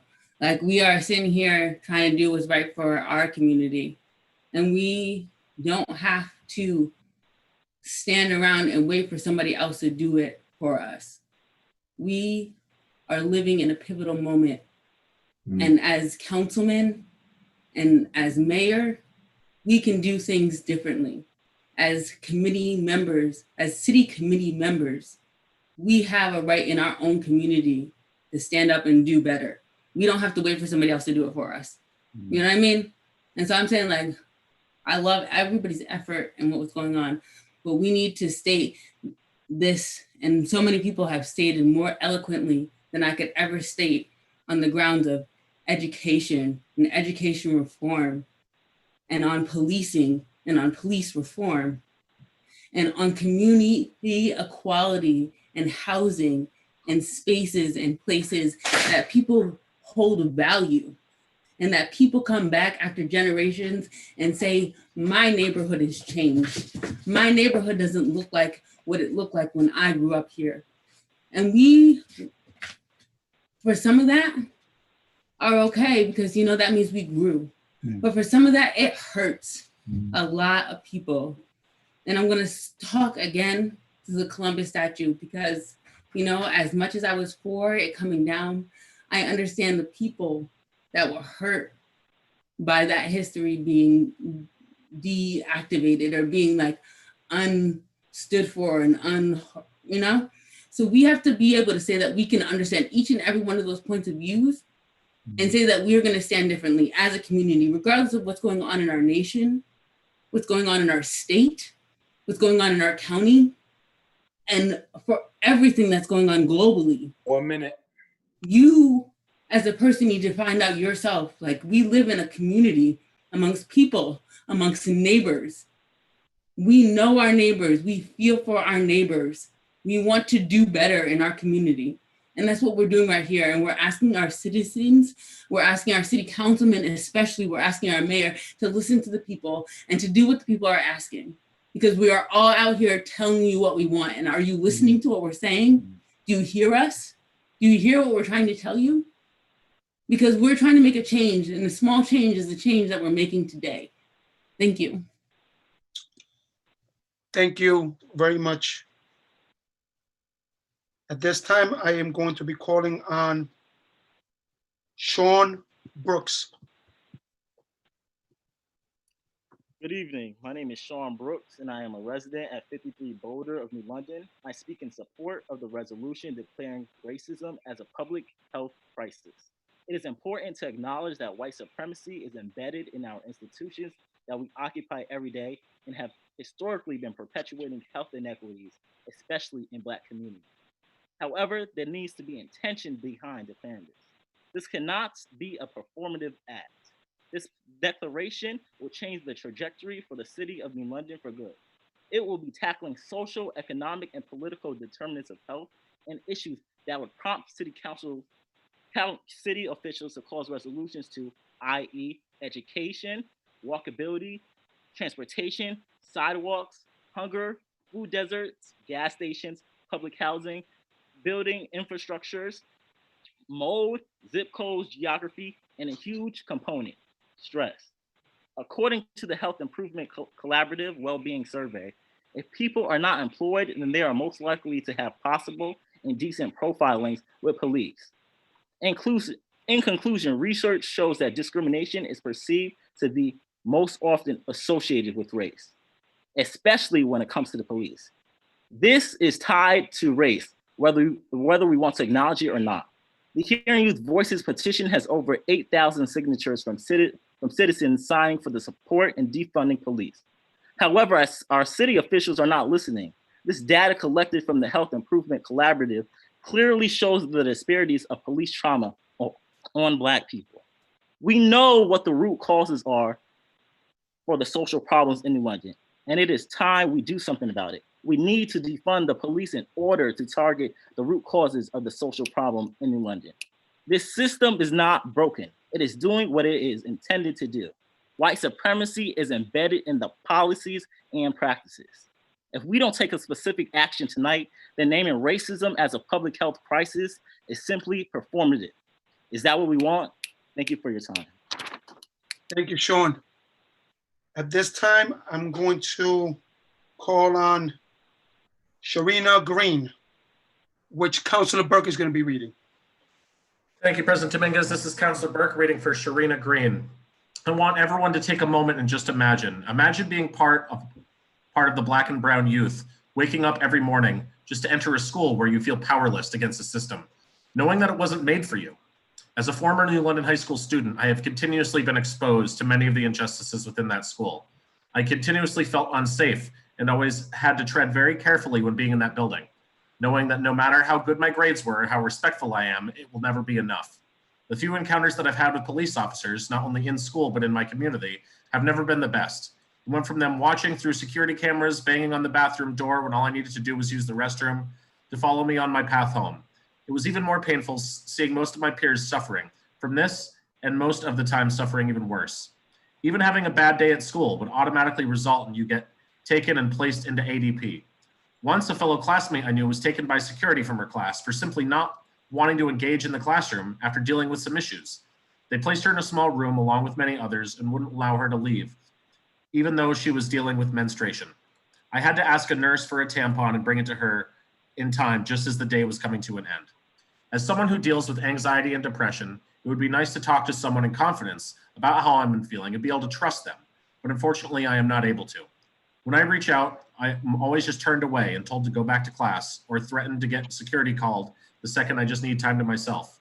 So many students need some form of support when trying to get through the day and being exposed to not only this unsafe environment, but the system as well. My name is Sharina Green, and we must defund the police who are clearly not fulfilling their duties. I call upon the City Council to make a line item transfer to put police funds towards better resources for young Black and brown people in New London and in New London public schools specifically. Thank you, Councilor Burke. All right. That was number 20. So now I'm going to start with the next 5. Just a reminder again, make sure that you state your name and the address, and then the time will begin. So let me list the next 5 that are going to speak. Be Kat Goulart, Jay Silva, we read by Councilor Dice, Jennifer Moggio, Chris Wright, and Councilor Sadi. Okay, at this time, Kat Goulart. Good evening, everyone. Kat Goulart, 54 Dow Street. I'm asking councilors today to vote yes to accept the more than $2.1 million under the COPS grant to hire 6 new officers under agenda item 8.1. I understand that the political climate has changed a lot since this grant was initially applied for, but I'd like to talk about a few things with you tonight. The city does have an ordinance on the books I'd like to remind you of, requiring 80 officers, that nearly every one of you as candidates pledged to support public safety and help reach that goal.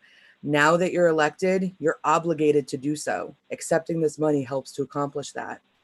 Within the next year, I don't know if you know this, 14 officers will be eligible to put in their retirement papers. So the 6 that would be hired under this grant, it's not even enough to help keep up with that level of attrition. And I know that we've heard a lot of talk tonight about defunding and in the last, recent weeks and couple months. So I know that very likely a lot of what I just said will fall on deaf ears and people don't want to hear it. And that's okay, because if you know nothing about me, you know that I'm really big on common ground. So I'd like to talk about something else that I think is really, really important. Not accepting this grant will, in fact, by proxy, be both a budget cut and a manpower cut. And that's really important. It's not a good thing, because what happens when you cut a budget for a police department, one of the first things that goes out the window is training. And what happens also when you cut manpower to a police department is officers work overtime. I mean, egregious amounts of overtime. We have officers out on the street right now in New London that are working 80 and 90-hour week. And I see State Rep Nolan on the call right now. He can back me up on this. It is a fact that undertrained and exhausted police officers make errors and react inappropriately under stress. Many of the high-profile fatality cases we've seen have been the result of exactly that. Thank you. NLPD, compared to other surrounding municipalities, has a very few civilian complaints. And I can all but guarantee you that that will not be the case. Pass on the opportunity to accept this grant. I don't want anyone, certainly myself, anybody in our community, to be the next George Floyd or Daniel Shaver because we passed on this money. If your goal is to keep the community safe, then you want a well-funded and properly staffed department. So I urge you to accept this grant. Are there areas where the police department where social services are necessary and changes can be made? Absolutely. Only a fool wouldn't admit that. We know that there are things that need to be changed, but thumbing your nose at this grant when the city of New London is on the verge of bankruptcy is not the way to accomplish. All right, I'm going to leave it there. I had some stuff I wanted to say on agenda item 8.3. I hear that there is another similar resolution that's coming forward. So I would encourage you to just table that for now. Thank you very much. Thank you for the time. All right, at this time, we are going to go to Councilor Dice.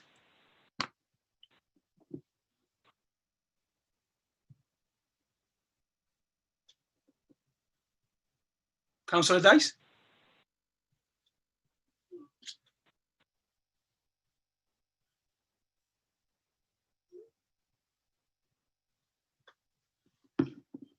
Is Councilor Dice on? I am. Sorry about that. Okay, that's okay. Okay, I was on mute and didn't realize that. That's okay. That's all right. Greetings, New London Councilor and citizens. My name is Jay Silver and I live at 52 Sherman Street in New London, Connecticut. I'm writing in regards to the city budget, specifically the police cruiser Orience for the amount of $214,196 that purchased 4 more police cruiser and coincide with the whopping $2 million federal fund grant ordinance to fully fund and hire 6 more police officers for 3 years. I'm writing here in support of Hearing Youth Voices initiative to defund the police and reallocate funds from the police budget and to transfer these funds to other social service and education. I like to rejuvenate the conversation involving the development of community center for the city of New London. I firmly believe that community center will be a better served investment in not only the youth of our city, but our community as a whole. Excuse me. Our youth and citizens need to know that this city cares for its community well-being and support its young residents outside of school and outside of their home. We need to provide a safe space that is accessible to all and reflect the value and interests of our youth. I know this isn't on the agenda for this city council meeting, but this should be a continuous talking point when developing conversation surrounding the advancement of racial equality and opportunity for our residents. We need a designated gathering space, indoors and outdoors, as well a resource center to serve our community needs. Our citizens, specifically our youth, deserve a safe community center outside the school to be active, to collaborate and create, and to provide resources that may not be available at home in their neighborhood. How can New London employ such a high number of police officers compared to other similar sized towns in the state of Connecticut and not provide the city with community center? I heard talk of improving the Richard Martin Center, and I know there is plenty of other real estate available in our city. Please consider this when allocating funds throughout the fiscal year. I personally promise to dedicate myself and my resources I can provide to develop community centers 10 seconds. for the city of New London. Thank you for your time and your consideration. And that was Jay Silva. President Dominguez speaking. Thank you, Councilor Dice. At this time, I will be calling on Jennifer.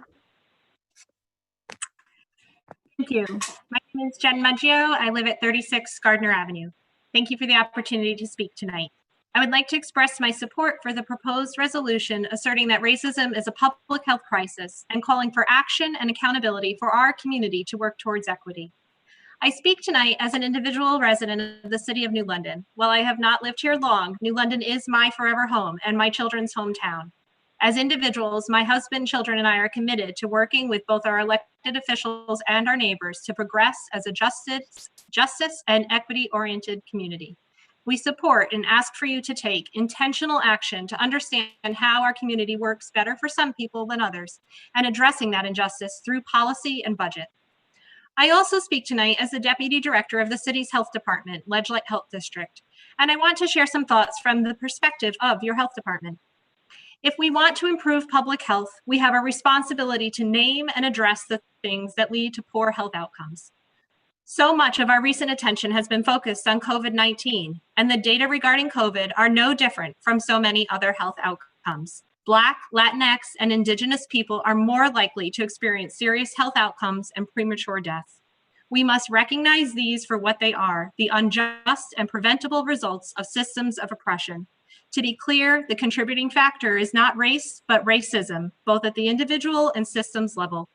People of color are more likely to experience conditions in housing, food access, healthcare, employment, transportation, education, and other social determinants of health that put them at risk for preventable disease and premature mortality.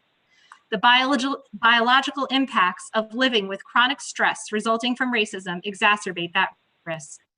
I also speak tonight as a member of the coordinating team of the Health Improvement Collaborative of Southeastern Connecticut, of which the city is a member, both through Ledgelight and as an individual organization. Together, over the last 4 years, the Health Improvement Collaborative members have advanced work to monitor and understand data related to the health of our community and to address specific health outcomes.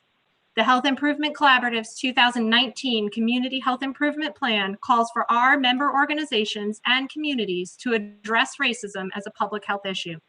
We are committed to taking meaningful action within and across our organizations to identify and implement anti-racist policies and practices. The passage of this resolution tonight by City Council would document our community's commitment to this work. The resolution has outlined calls for the city to look at and take action to promote equity through 1 staffing, minute. service delivery, policies, budgets, communication, and community involvement in decision-making. It is a commitment to the work ahead, and I look forward to partnering with the council and my fellow New London residents to transform New London into a healthy and thriving community where everyone has real opportunity to make healthy choices and live a high quality of life. Thank you. Thank you very much, Jennifer.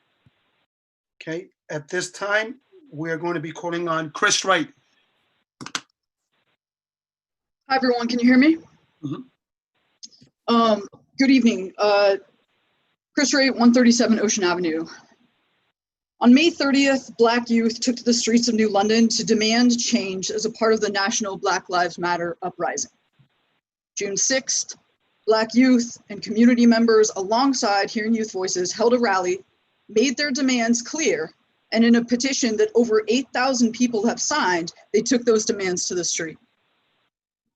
July 4th, Hearing Youth Voices led a march for abolition and dropped banners over I-95 to demand that the New London mayor and city councilors defund the police department by 35% and invest that money to address a variety of needs that currently exist for New London residents who are Black, brown, and poor.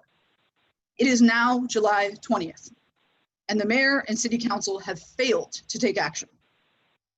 Police departments all over the country are defunding because people realize that no matter how great individual officers may be, the culture was never about protecting and serving Black people. We cannot reform a system born out of white supremacy. And for those who believe trainings may help, according to Alex Vitale in The End of Policing, he says both implicit and explicit bias remain after targeted and intensive training. This is not necessarily because officers remain committed to their racial biases, though this can be true, but because institutional pressures remain intact. The culture cannot change. It must be abolished. And this is happening all over the country. Baltimore City Council just cut $22.4 million. Portland City Council cut 15. Philadelphia, 14 million. Hartford, 2 million. What is taking you so long? Stop saying it can't be done. If the mayor isn't committed enough to Black lives enough to act immediately and transfer funds, then the city council must take action. It is common practice for city councils to vote to transfer funds, as has already been pointed out tonight. 1 minute. In fact, in 2012, the city council voted 4-2 in favor of transferring $350,000 from the New London Fire Department to other offices in the city. City council votes and transfers are both possible and typical. So yeah, 35% or $4 million from the budget of the police department, sure, that's not a typical transfer, but we are talking about 400 years of damage done by systemic racism to the Black community. So yeah, we gotta pay up. Young Black leaders are telling you exactly what you need to do in order to prove that you care about Black lives. You can't just put a flag up or make symbolic votes about racism being a public health crisis. You need to respond to their demands. So I'm shocked at the inaction of the city. We as a community are failing to meet the needs of Black, brown, and poor. Our 10 brothers seconds. and sisters. How are you all, I can't imagine how you're acting now. How are you all gonna react when we get to the real conversation, reparations? Time. Thank you, Chris. Okay, at this time, I'm gonna have City Councilor Burke. I'm sorry, City Councilor Sadi, next to read. My name is Rebecca Chizek, and I live at 52 Sherman Street, New London, Connecticut. Declaring racism a public health crisis is critical. Health inequities at their very core are caused by racism. By declaring racism a public health crisis is not enough. The words without action to support and care for people of color within our community is hollow. Earlier this month, we talked about transferring $12,000 from the City of New London Department of Human Services to New London Youth Affairs, 12,000 to support families affected by COVID-19. Meanwhile, tonight, we discuss allocating $214,196 more to the New London Police Force, whose budget is already $12,169,171 for 2021, to allow them to buy new police cruisers coinciding with the new police officers the city will get as a result of a $2 million federal grant. If we are asking our Human Service Department to move around 12,000 from one department to another to support our most vulnerable residents and families, why aren't we asking the police force to use funds it already has rather than pulling from the capital reserves? We are funding the police to buy cruisers 17 times more than our most vulnerable families during a global pandemic. When many people who work paycheck to paycheck aren't able to go to work or make a steady living, and when their children are home, I would like to strongly encourage the City Council to actively continue the conversation around the demands set forth by Hearing Youth Voices. Instead of giving more money to the police force, support our youth and families at the ground level. Studies have shown that when communities have access to stable supports, job opportunities and training programs, drug rehabilitation centers, and community youth centers, crime rates go down. We need to invest in our youth and families. Thank you. Thank you, Councilor Sad. Okay, that was number 25. So now we're gonna the next 5, or the next 4 really. There's only 29. All right, so let me list them and then we'll begin. Danny Brunswick, Michael, and well, that'll be me, President Dominguez. Then we'll have President Pro Tem Nartates, and then Councilor Booker. And just in case, let me see. All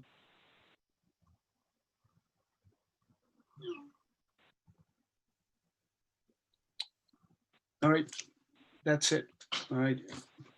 I think I deleted somebody because I called them out before. I don't know if the councilors remember where it was.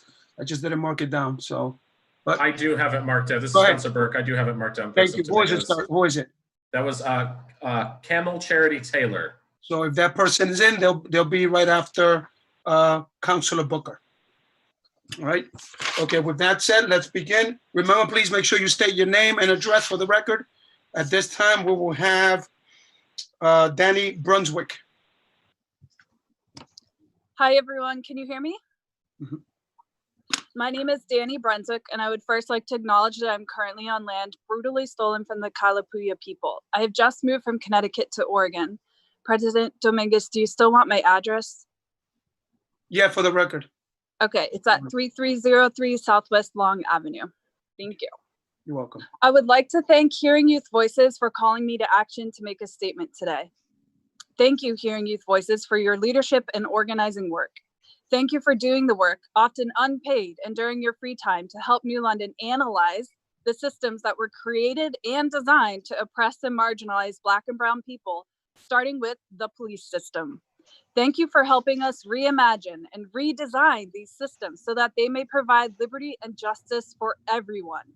For I do not have liberty and justice if those who are currently most marginalized, including Black transgender women, do not have liberty and justice. If a system does not work for her, then it does not work for me. In the weeks leading up to tonight, it has been really frustrating to hear anyone give reasons on why the City Council cannot meet the demands of Hearing Youth Voices, or that they cannot move money in the middle of a budget year, or whatever the excuse is given. As a member of the leadership team at Step Up New London, I have worked closely with Hearing Youth Voices.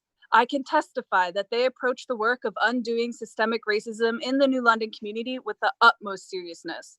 They are the experts of their lived experiences as Black and Brown residents of New London, and they have spent much of their youth studying these systems of oppression, including the police system.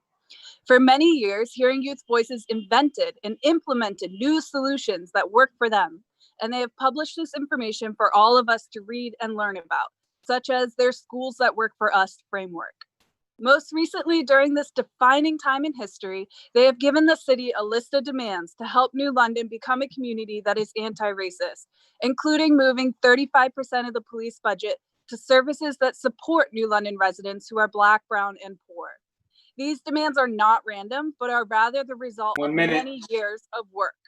In order to transform into an anti-racist city, the City Council must meet these demands. There are no ands, ifs, or buts, or excuses about it. I believe that the failure to meet their demands is actually an act that is complicit in systemic racism. Hearing Youth voices are the experts. We must listen to them and support them as they lead us through undoing systemic racism in New London. This moment in history may not come again in our lifetimes, and as City Council members, please follow the lead of Hearing Youth voices, commit to meeting their demands, and center their voices when figuring out how to meet their demands. It's really that simple. Thank you and have a wonderful evening. Thank you, Danny. Okay, at this time we'll have, I'll be reading next.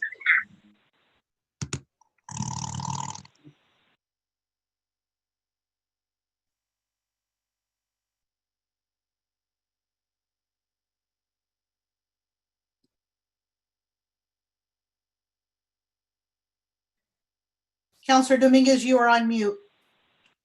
No, I'm not on mute. You know what? I'm gonna have President Pro Temp. You can go ahead and read. Can you hear me? Okay, so yep, I hear you. So I'm going to be reading a statement from Isabel Cruz. And Isabel Cruz has three things that she wants to put before us in her written testimony. Number one, the education system needs to improve. Number two, there are so many children in need social services and it's not available to them. And number three, the police is overfunded. And that's it. Okay, at this time, I'm gonna have then Councilor Booker, go ahead and read. Stephanie Clark, 45 Squire Street. Hello, my name is Stephanie Clark and I live at 45 Squire Street. I'm a member of the Health Improvement Collaborative of Southeastern Connecticut and Coordinator Committee, a program officer at Community Foundation of Eastern Connecticut and chair of the Health Committee of New London Branch NAACP. I'm submitting this statement in favor of New London declaring racism a public health crisis. Racism has been defined by Dr. Carmara Jones as system of structuring opportunity and assigning value based on the social interpretation of how one looks.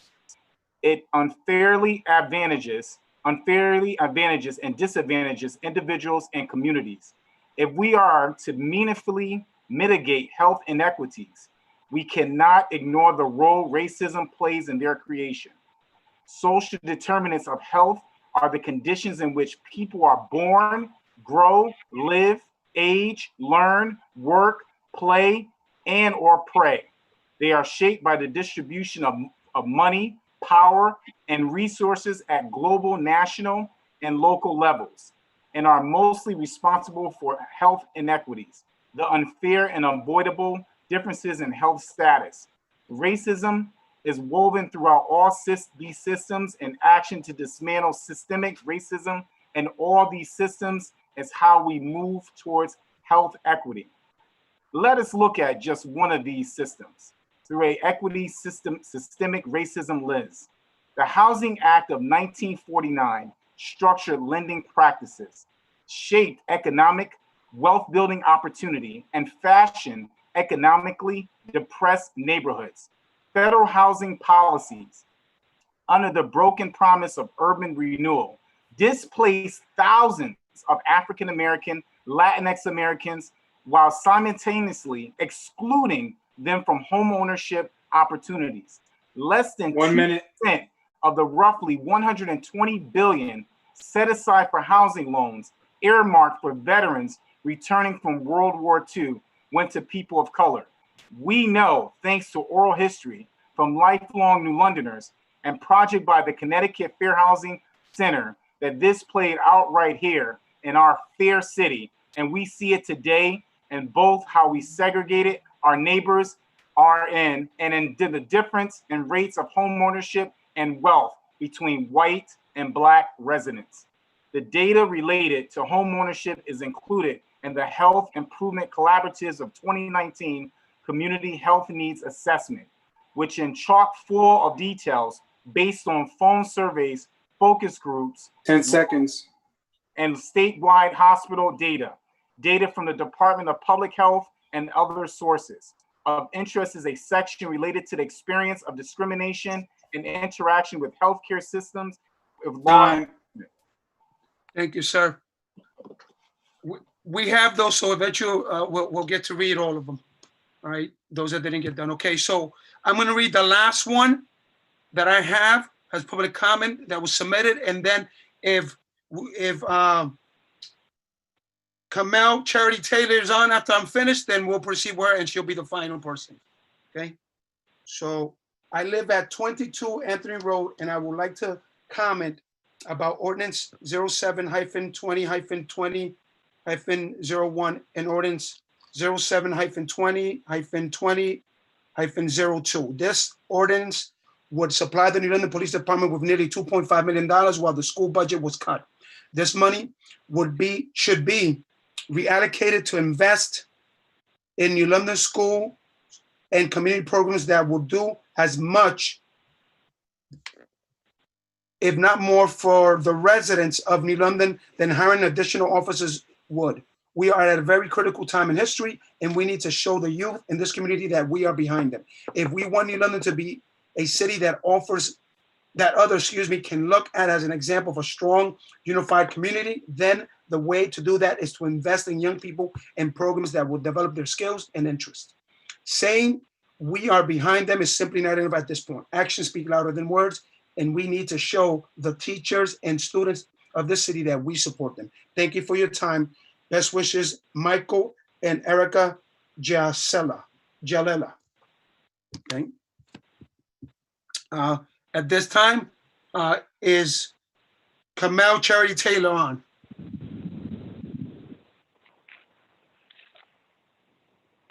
Okay. All right, so that concludes our public comments and comments that were submitted to the council. Okay. And now at this moment, we are going to move on to any petitions. Okay, no petitions. And now response to public comment. Responsible comment. Any counselor that wants to respond to public comment?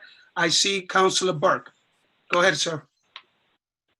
Thank you very much, President Dominguez. This is Councilor Burke. I'll try to be brief. I know we've had a long meeting already and a few things on the agenda, but just thank everyone who came out tonight to make their voices heard on various issues. I'm going to keep my remarks today in response to those folks advocating in favor or against the resolution declaring racism a public health crisis, and those folks who came out to support Hearing Youth Voices agenda.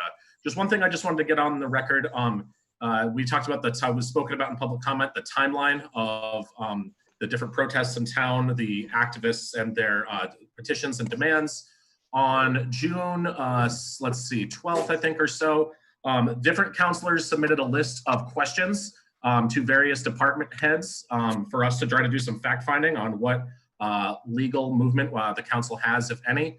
So I just wanted to read from this. I'm just going to read one, but know that if you would like this document, I'd be happy to provide it to any of you.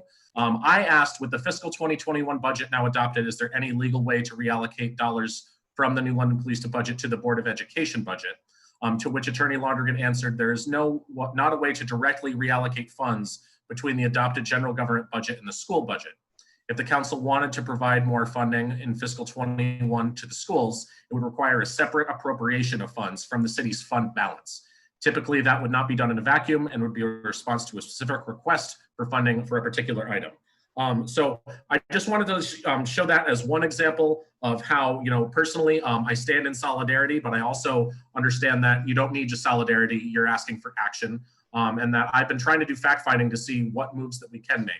Again, I'd love to speak to anyone who came and spoke tonight more outside the meeting, 860-912-9827. But other than that, I won't go on for too long because I know we have a lot of things on the agenda tonight. But thank you very much, President Dominguez. This was Councilor Burke. This is President Dominguez. You're more than welcome, Councilor Burke. And just to be fair, Councilors, you have the same time, 3 minutes. I'm gonna give you the same time to respond, okay? Should have said that from the beginning, but thank you, Councilor Burke, for bringing that up. All right, this time I see President Pro Tem Natsatsis. Go ahead. Thank you, President Dominguez. So I want to address the resolution that's before us on the CAM. And, you know, I have to say, I've got to respond to Mr. Richard Hillman's, he was the first speaker. And I can assure you, I don't feel like I am being spit in the face with this resolution. You know, racism is real. I mean, it isn't something that we're going to sweep under the rug. We have to continue to focus on that and make sure that we're having the discussion. And, you know, if this isn't a negative thing, the resolution is not something negative, it's something positive. And while I agree to a lot of the statements that it isn't the fix-all, right? I do think that that it's admirable that this is before us and that the city is taking a stand as a resolution. It is a statement. It's very different than an ordinance. A resolution is a statement that we are agreeing to. So don't agree with you, Mr. Hillman. I think that we should continue to focus on systemic racism and not ignore that issue. For those that came out in support of the resolution, I heard a couple people, Frida and Lori and Alicia. You hit a lot of really, really good points, right? And we're grateful. We're grateful that we're putting this resolution forward. And as Alicia pointed out, you know, non-whites have less access to healthcare, and they have less access to healthy foods, and I can go down the list. But this is real. This is real to those families, and we need to continue to have this discussion. Thank you, President Dominguez. President Dominguez speaking. Thank you, President Pro Tem Natsatsis. Any other councilor that wants to speak? You raise your hand. I'm not gonna call your name. So if you want to speak at this time, you're more than welcome. So you need to turn on your camera and I can see it. Okay, there you go. Councilor Sadi, go ahead. First and foremost, the discussion we've had this evening is wonderful. I'm glad to hear so many people are so interested. I will say that as a member of the law enforcement community for over 25 years, I will continue to support the good police officers of our community. I will also support termination of any bad police officer.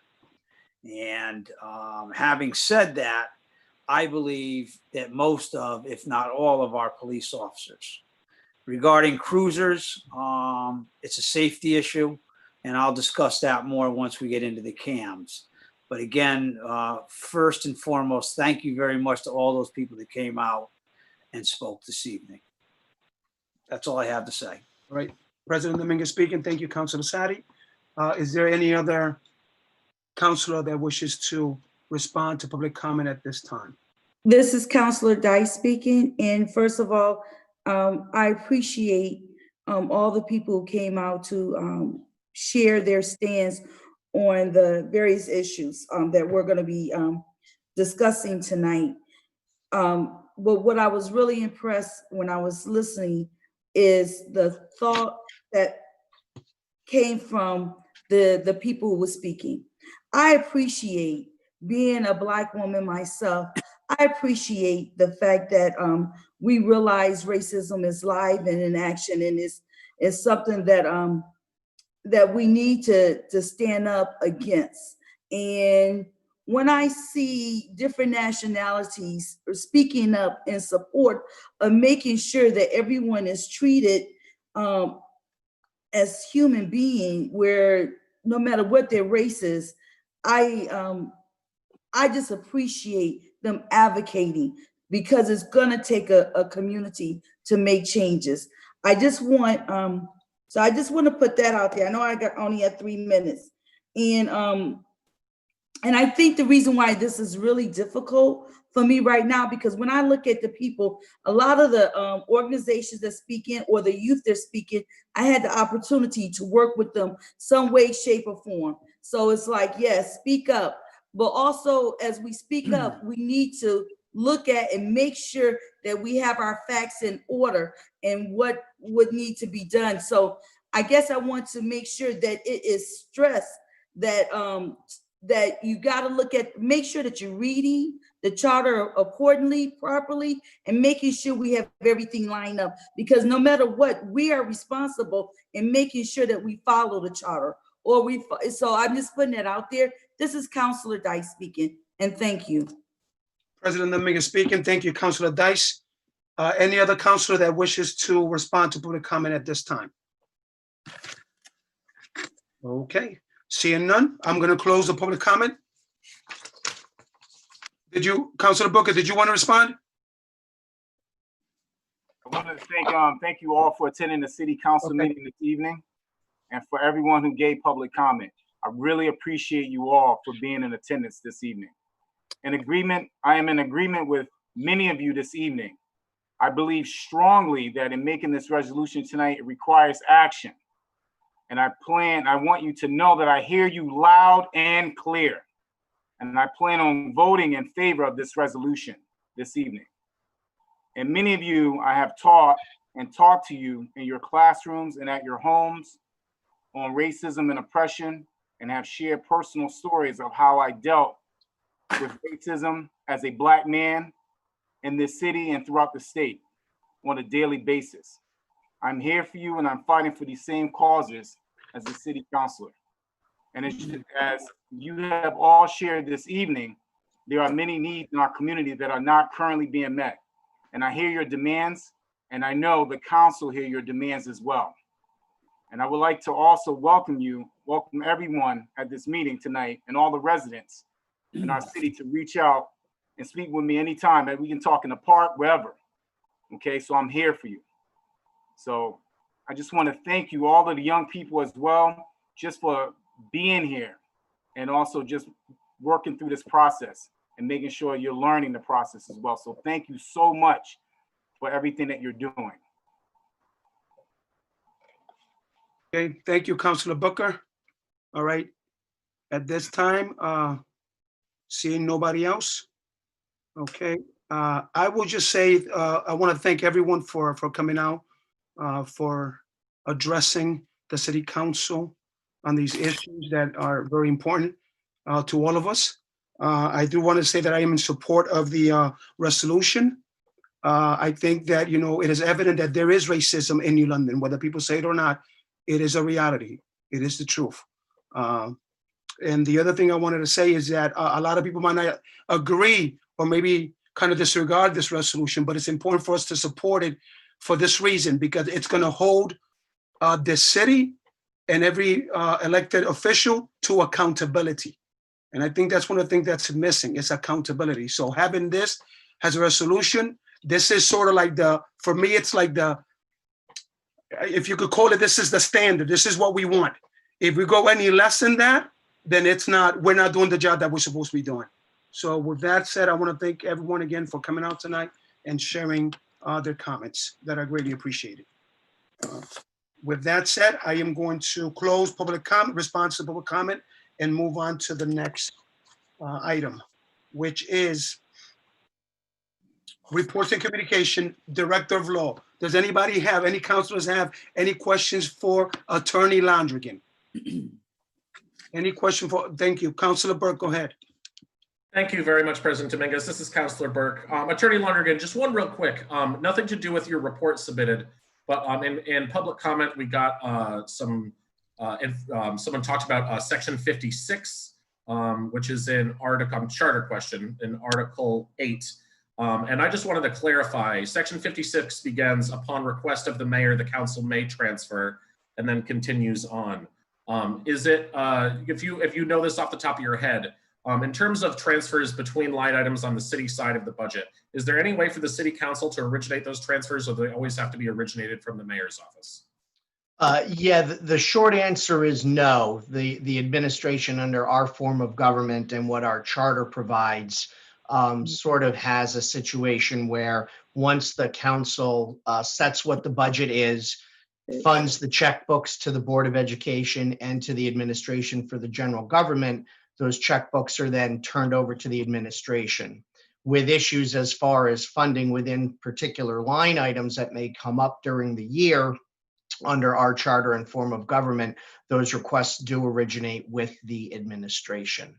I was listening to a lot of the comments that were made. There were some questions that were raised, and my thought was I kind of understand or can anticipate some questions that some counselors might have as far as what your abilities might be unilaterally to act and to do some things and to be proactive. And what I would recommend or suggest is that I would put something together, sort of a white paper to share with the city council to let you know sort of what you can and cannot do based upon the city charter and the current status of the fiscal year 21 budget. This is Councilor Burke. Jeff, that would be wonderful for you to provide that. We can have the more nuanced version of this explanation offline. But I also just wanted to thank you, as I mentioned before, for when several councilors posed questions in response to some of the activists that were here tonight, that you responded to. You're welcome. Nothing further, President Dominguez. President Dominguez speaking. Thank you, Councilor Burke. I see Councilor Sadi. Go ahead. Through you, Council President Dominguez, to Legal Counsel Londrigan, under the general side, item number 5, BOE/high school review and revise notice to proceed reconstruction.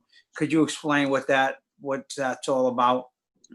Yes, as Attorney Jeffrey Londrigan, there were some initial start dates that needed to occur on the maximum price contract with our general contractor, who is taking control of the high school renovation project. So there were certain notices that the city needed to give to the contractor as far as giving them the official go-ahead and start date for some of the projects. And so there were 2 letters in particular that the city needed to send as far as notices go to the general contractor. And so our consultant Craig prepared those, we reviewed those and coordinated the mayor's signature on those.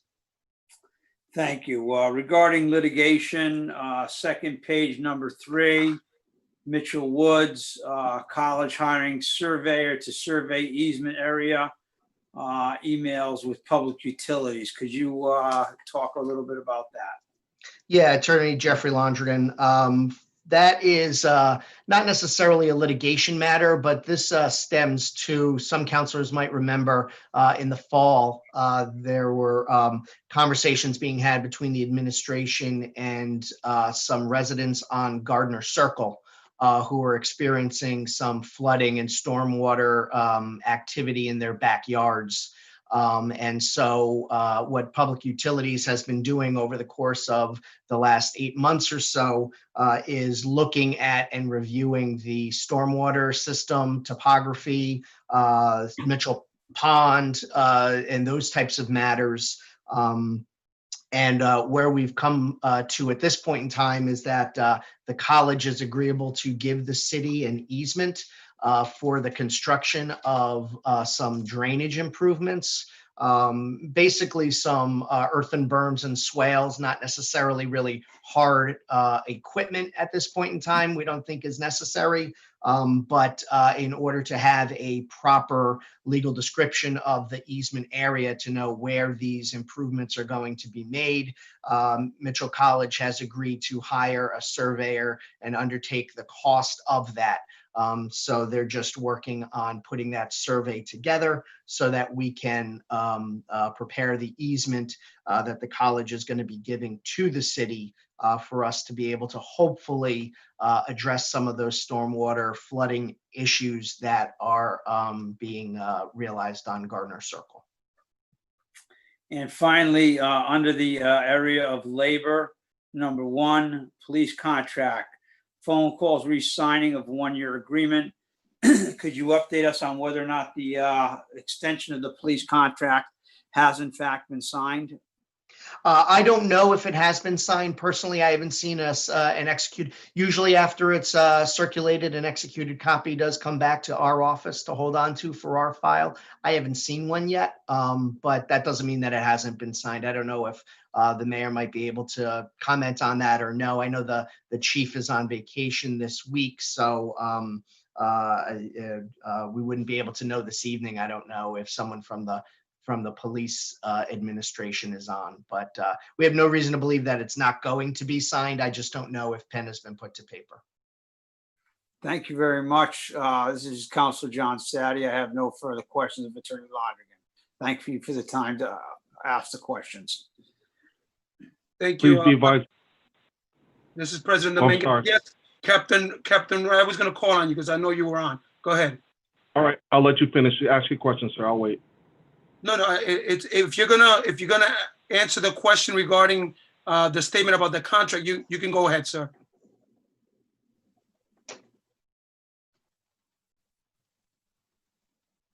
Captain Brett? Captain Wright? Mr. Lonergan, can you repeat the question one more time so I ensure I respond correctly, please, sir? Absolutely, Captain Wright. This is Jeffrey Londrian. Captain, do you know if the one-year agreement between the city and the police union has been executed by both parties yet?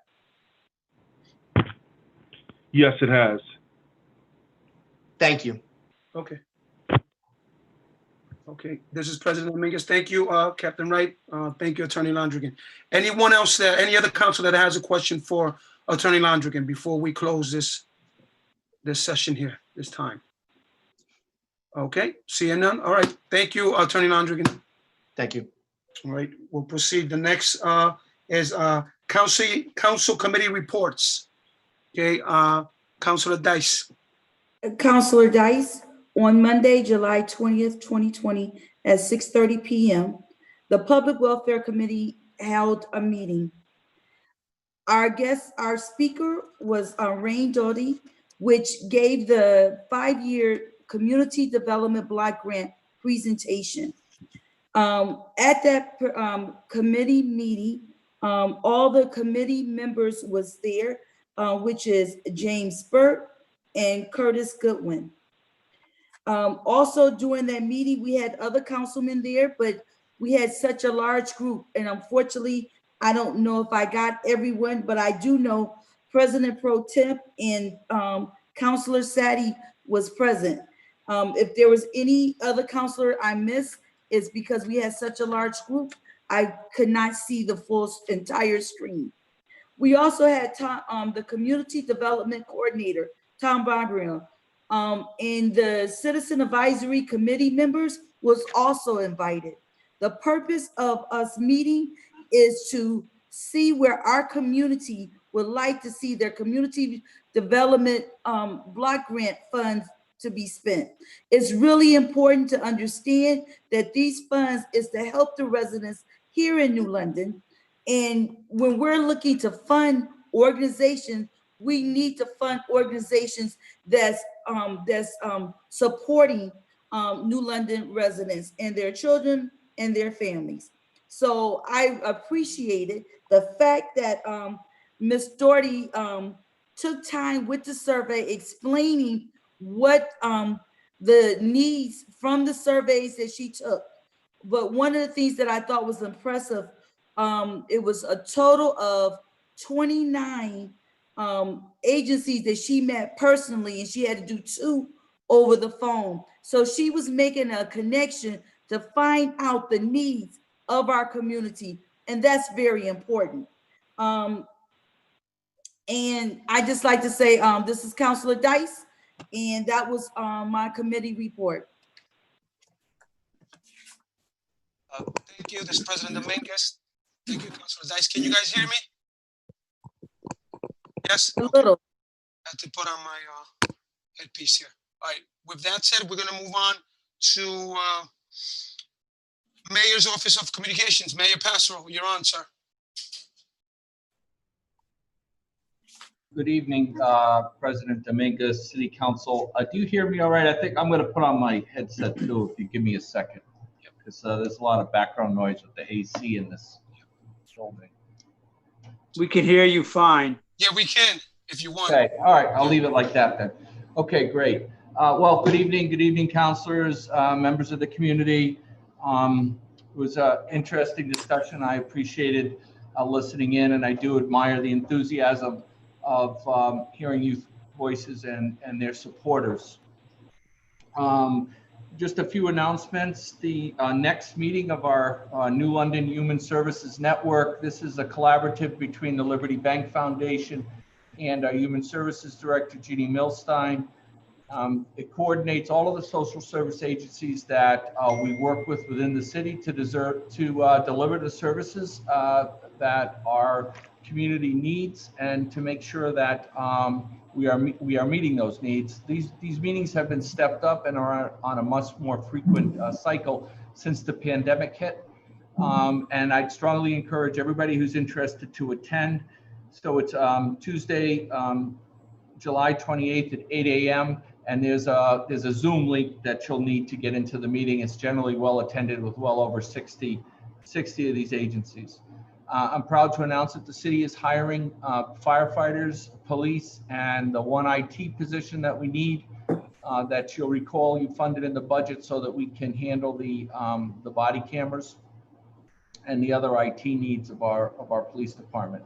So we're increasing our IT department that way. We would love to get the word out so that we can get as many of these jobs as possible to the local community, especially New London residents, and they do have an advantage in the hiring process. So we'd like to do that. You know, one of the greatest moments for me as mayor was hiring Frank Jarvis's son, Michael Jarvis, as a second-generation police officer in this city, going to the police academy graduation just a year ago. Just about a year ago now. So he's on the streets and he's working for us. He's a member of our community, and this is the type of police department we're trying to build in New London. I want to thank. You'll be hearing more from representatives of the Health Improvement Collaborative when you discuss, assuming you discuss the resolution later on this evening. But I do want to thank them for working with me on it, actually doing most of the work. As you know, many municipalities in the state and across the whole country are, recognizing racism as a health emergency. I've been proud to be sort of on the periphery, but watching the work and going to the meetings, some of the meetings of the Health Improvement Collaborative, and seeing the work that they come out with every 3 years with the community needs assessment. But it's always been frustrating because when they identify the needs, then there's the lack of resources to truly focus and address those needs. So one thing that I am really hoping comes out of this, people talk about words are cheap, passing resolutions is nothing. What I'm proud of is in this city, we have this mechanism to identify the needs. They have the data-driven information that we need to make the decisions and to identify the funding needs and then go after the money. So I don't see this resolution as just a Me Too with other municipalities across the state and the nation. I see this as very New London focused and a reaffirmation of the work that we're doing in New London through the Health Improvement Collaborative and many other great organizations. And if you go to the Human Services Network on Tuesday, you'll meet a lot of those other people. I want a big moment. I'll address briefly my my position on moving money from the police department to other needs in the city. I really think that we're robbing Peter to pay Paul to do that. One thing I've been focused on is responsible development in this city to raise our revenues, and I've showed the city council, this council, and the council before the chart over the last 4 years where the revenues are rising faster than the expenses. And that's something new for the city to experience, and that's something we have to keep working on, and that's where the money comes from. All of our departments are underfunded, as is our police department, and has been since I've been mayor. I can't afford to have the number of officers we need for a robust public safety effort in this city. you have to remember, we have to have officers on the street 7 days a week, 24 hours a day. That's 3 shifts of officers. When those salaries were talked about, that's overtime. That's not necessarily money that the officers are volunteering to make. They're getting mandated because we don't have enough bodies, and that's been the case in this city for a long, long time. And I've only been able to crawl out of that hole little by little. But I think that I share the the desire to fund the human needs in this city. I just don't think that we should be beating ourselves up over it. I think we have to go after the people that are stealing from us. That's why I'm fighting so hard for the state pier.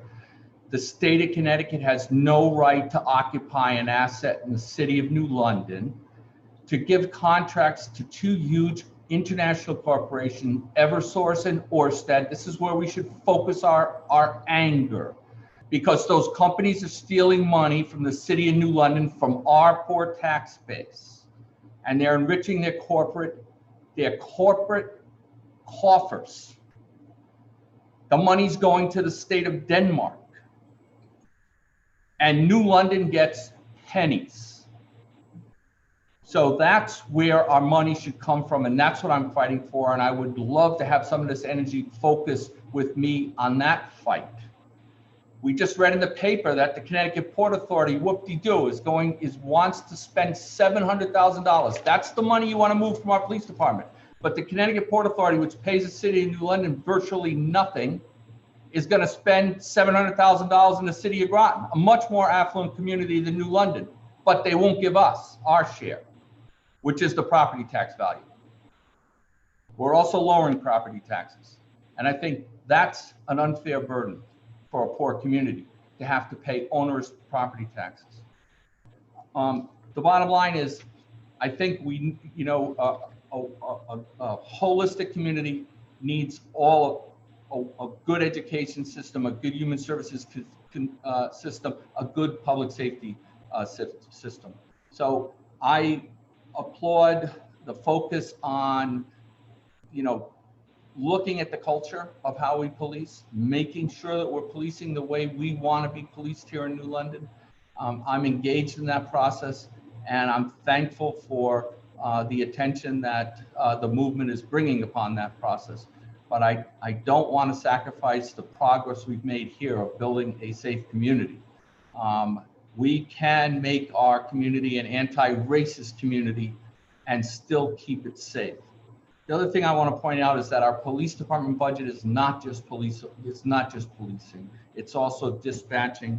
It's also our animal control. It's also our records that people need. It provides a lot of services other than directs and detectives, which are very, very important. Our detectives, we don't appreciate what they do, but they help people in the hardest times of their life from crimes that they've been victims of. And they're the unsung, some of the unsung heroes of our public safety system. I just think we have to look at what we're doing in our community as a whole and keeping our whole community healthy and safe. The development that we're getting, the increased revenue that we're getting in this city is really a testament to the good work that this council and the previous council have done in strengthening all of our departments, and incrementally we're able to give them more resources. So I've taken up more time than I planned on taking, but I think there are important issues on this agenda tonight, and it's not a zero-sum game. We can do it. We can do it all. We can build a public safety system that we're proud of. We are diligently searching for that model where when you call 911, you don't just get an ambulance, a fire truck, or an armed police officer. We're looking for that model. We want to find that model.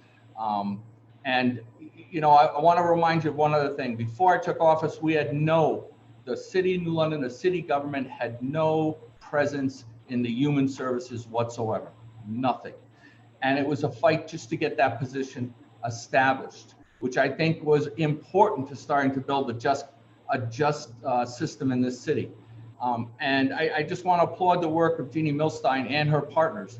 And, you know, I studied as a counselor, I studied the needs of the human services in our city and met with all the organizations. And, you know, one thing they advised us, you know, almost with unanimity was, we don't want government providing direct services, but we need government to help coordinate our services. We need government to give us the input so that we know where to direct our services, and we need government to help us fund our services. So I want to work on those partnerships, and I've been working on those partnerships, and I want to keep focusing on that work. So the goals I agree with 100%. Defunding our police department is not like defunding the Hartford Police Department. The resources just aren't there. We wouldn't be able to operate with a 1/3 reduction in that budget. And with that, President Dominguez, I'll take any questions, but I'll stop there. Thank you, President Dominguez speaking. Thank you, Mayor Pastro. At this time, any questions from the councilors to Mayor Pastro?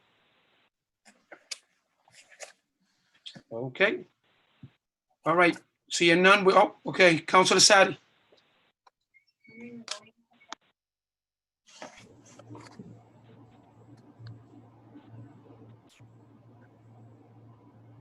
I think you muted John. John, you're muted. Yeah, John is, thank you.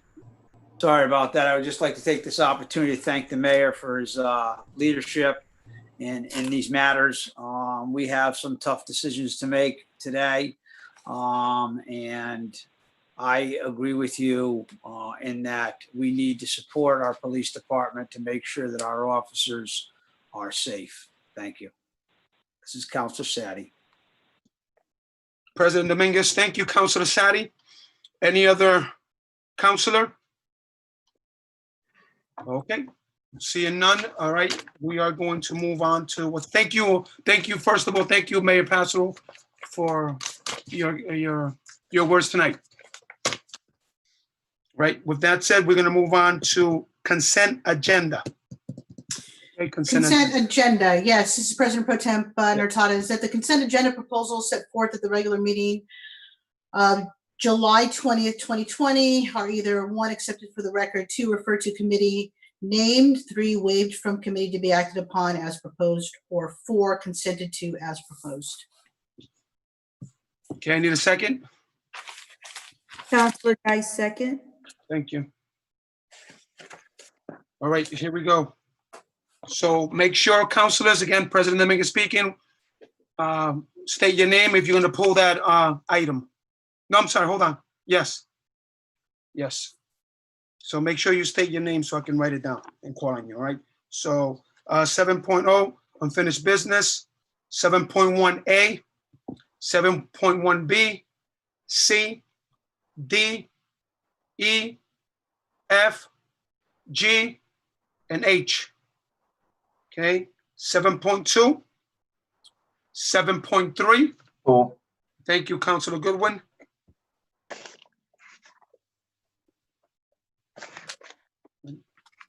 Okay, 8.0, new business, 8.1. Oh.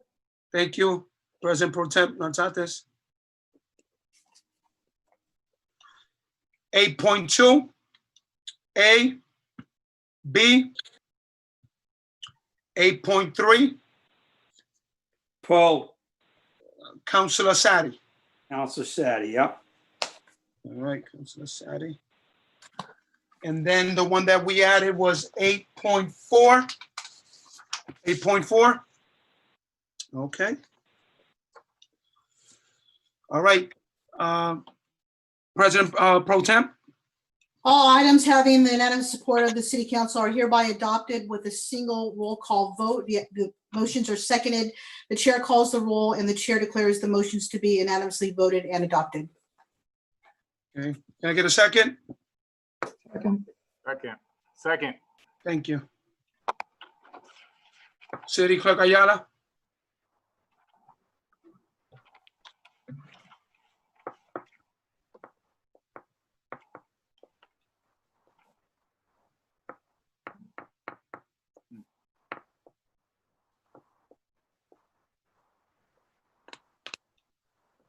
Let me see.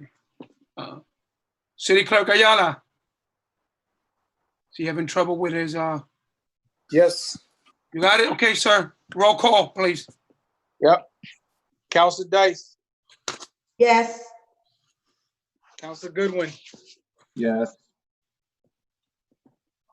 Counselor Sadi, Yes. President Pro Temp Natartez, Yes. Counselor Booker Jr., Yes. President Dominguez, Yes. and Counselor Burke. Yes. 7 yes. Okay, thank you very much. All right, Counselor, so just please, just a reminder, make sure that you move to cam before you speak.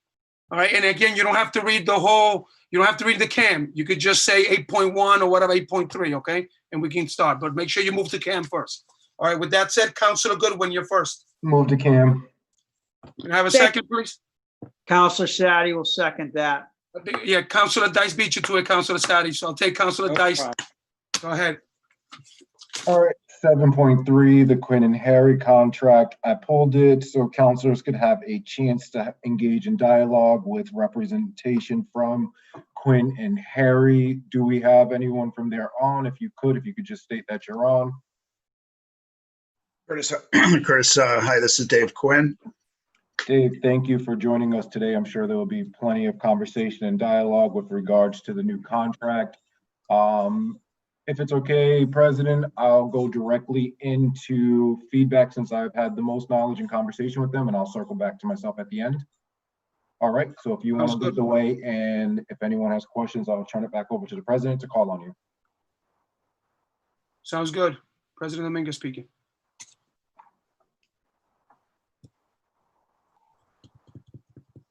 Any counselor?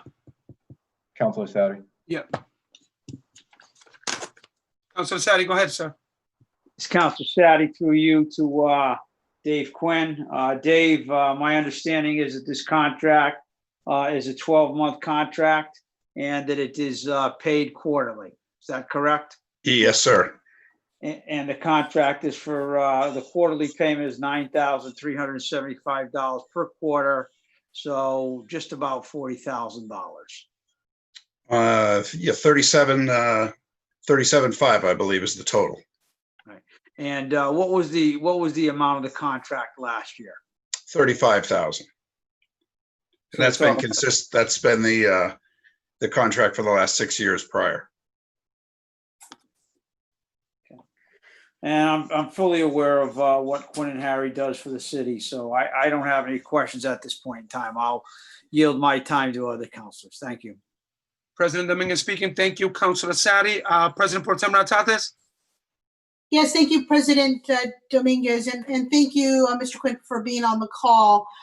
So one of the things that's different about this year is that some of the counselors, including myself, have asked for a list of your objectives, 2, the accomplishments, right? And something that we can gauge on the fees that we're paying you every year. And so that's my biggest concern is that as of to date, I have verbally been told what your company is doing to market and promote the city, but I have not seen any data to support that. Can you speak to that, please? Sure.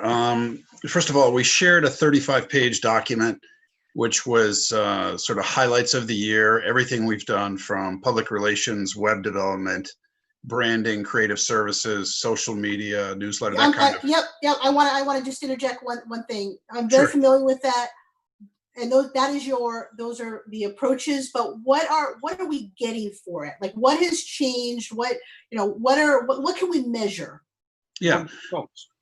So the direct answer to your question is that depending upon the deliverable, there are different metrics, right? In other words, if it's the website, we could share Google Analytics that would show how much traffic is driven to the site, right? We have that for developnewlondon.com. We have that for the site we built for the New London Parking Authority as well. So you could see those numbers in laser beam fashion, right? In terms of the direct contact that we've the direct results of the web traffic is what I'm trying to say.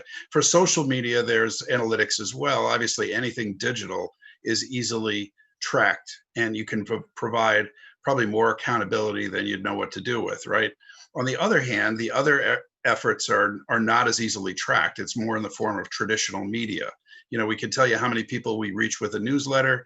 We can give you estimates of audience reach when we've earned media in an outside publication or perhaps a TV station. We've been on all 4 of the state stations for various different issues and deliverables over the course of the year. You know, there's a formula in public relations where whatever the rate card is for those media, it's generally speaking 2.5 times that is the editorial value. So we've put those documents together in past years when our focus was more on that, right? Since Felix took over ODP a couple years back, the efforts have been more business development in focus and not so much editorial placement, but there's still a good piece of the puzzle is editorial placement. So we can document that in sort of traditional PR evaluation standards, so that depending upon the marketing or communication deliverable, there's really a different metrics for each one. I guess in general terms, and we don't want to misconstrue this as taking credit for it, but I think one of the things that we've done, or the city has done, is its grand list has grown, I think, by 2.95%. So in general terms, I think that's certainly an indicator that we're going in the right direction. We don't mean to suggest that we're responsible for that, but I think to the mayor's comments earlier today, we're really trying to help develop business in the city and not just elevate the brand, but find developers that will take an interest in projects in the city, such as AR development and others. That's been a big part of our focus. Thank you, Mr. Quinn. And so my ask for you and your team is that when you do present before the council next time around, that we do see some of those metrics and deliverables, something that we can gauge. That would be very much appreciated. Absolutely. Actually, Councilor Goodwin has sort of made that clear. He's spoken to the accountability factor and saying, you know, not only do we need that going forward, but also I think he wants to double check and review the strategy, right? We've developed Live, Work, Invest, and that's worked well for us. But, you know, articulating that and maybe fine tuning that, tweaking it perhaps, I think we look forward to working with him and his committee to do that and also provide the accountability. Very good. Thank you very much. Thank you. Thank you, President Dominguez speaking. Thank you, President Pro Tem Martantes. Any other councilor that wishes to ask a question? Go ahead, Councilor Burke. Thank you, President Dominguez. This is Councilor Burke. Thank you very much, Dave. So, I mean, my first question is regard to page 28 of your presentation, which starts the earned media section. So, I mean, I'm aware of all the work that you do in the city. I love a lot of the graphic design that you guys do. But I'm just curious in terms of what your role in earned media is. So, for example, this first page here has what looks like, I assume, a press release based off of a Day article about the school construction development. So I guess what is it so much that Quinn and Harry's taking credit for here? Was that they developed the press release that went to Greg Smith to write this article? Or is it this one page that you've essentially reformatted from Ananasi Associates in the Day article? Using that as an example, but if we want to speak more broadly as, you know, what is your role in terms of earned media? And I'll just preface that way. I think that earned media is great, but I think that, you know, Greg Smith was going to write this article whether we sent him a press release or not. So just if you want to elaborate a bit on that. Yeah, no, I think that's fair. And I can't speak to that particular story. We have 3 people on our team that are responsible for public relations. And so we do a lot of writing. And in some cases, the reporters have direct relationships with the mayor and certainly with the members of this council. But our job is to make sure we get the story right and accurately and develop the quotes. And in some cases, that, you know, depending upon the issue, the quotes have to be very precise, and we don't want to misspeak and misrepresent the intent of the council or the mayor. But then it's basically, you know, finding the right reporter and pitching the story. The Day has a very strong relationship with the city, obviously being based in the city, and to be honest, you don't need an agency such as ours for stories in the Day. They cover the city like a blanket. But, you know, other media that we've developed over time, including Connecticut Examiner, you know, that would be a resource that the city perhaps would not have had at its disposal, and we've been able to cultivate that relationship with their team of 4 or 5 reporters. I mean, they're an upstart publication, digital publication, and we've enjoyed building that relationship with the Office of Development and Planning, as well as the mayor and the city. And I think that's more of the effort that we make on a week-to-week basis, is developing new relationships and making sure we get the stories correct, the quotes accurate. And we basically pitch stories to media like that all the time. Okay, thank you very much. This is Councilor Burke. I'll just ask one other question. I'm trying to find the page number here. So, but while I'm looking for it, in your presentation from last year, you gave a little blurb about COVID-19. It's on page 7. You know, how you helped the city, you know, engage, you know, and share resources with community members throughout this crisis. As you know, the healthcare pandemic is not going away anytime soon. Will there be any elaboration to that on how Quinn and Harry plans to help the city essentially market its way through some of our communication struggles in the future? As again, this, you know, this isn't going away anytime soon. Yeah, I think most of our efforts there have been directed by Felix for ODP, and it's about business relief and business community in particular. But we've also worked with Jeannie Milstein and Human Services and Resources for her messaging. But we could expand upon that based on the needs of the city and the mayor.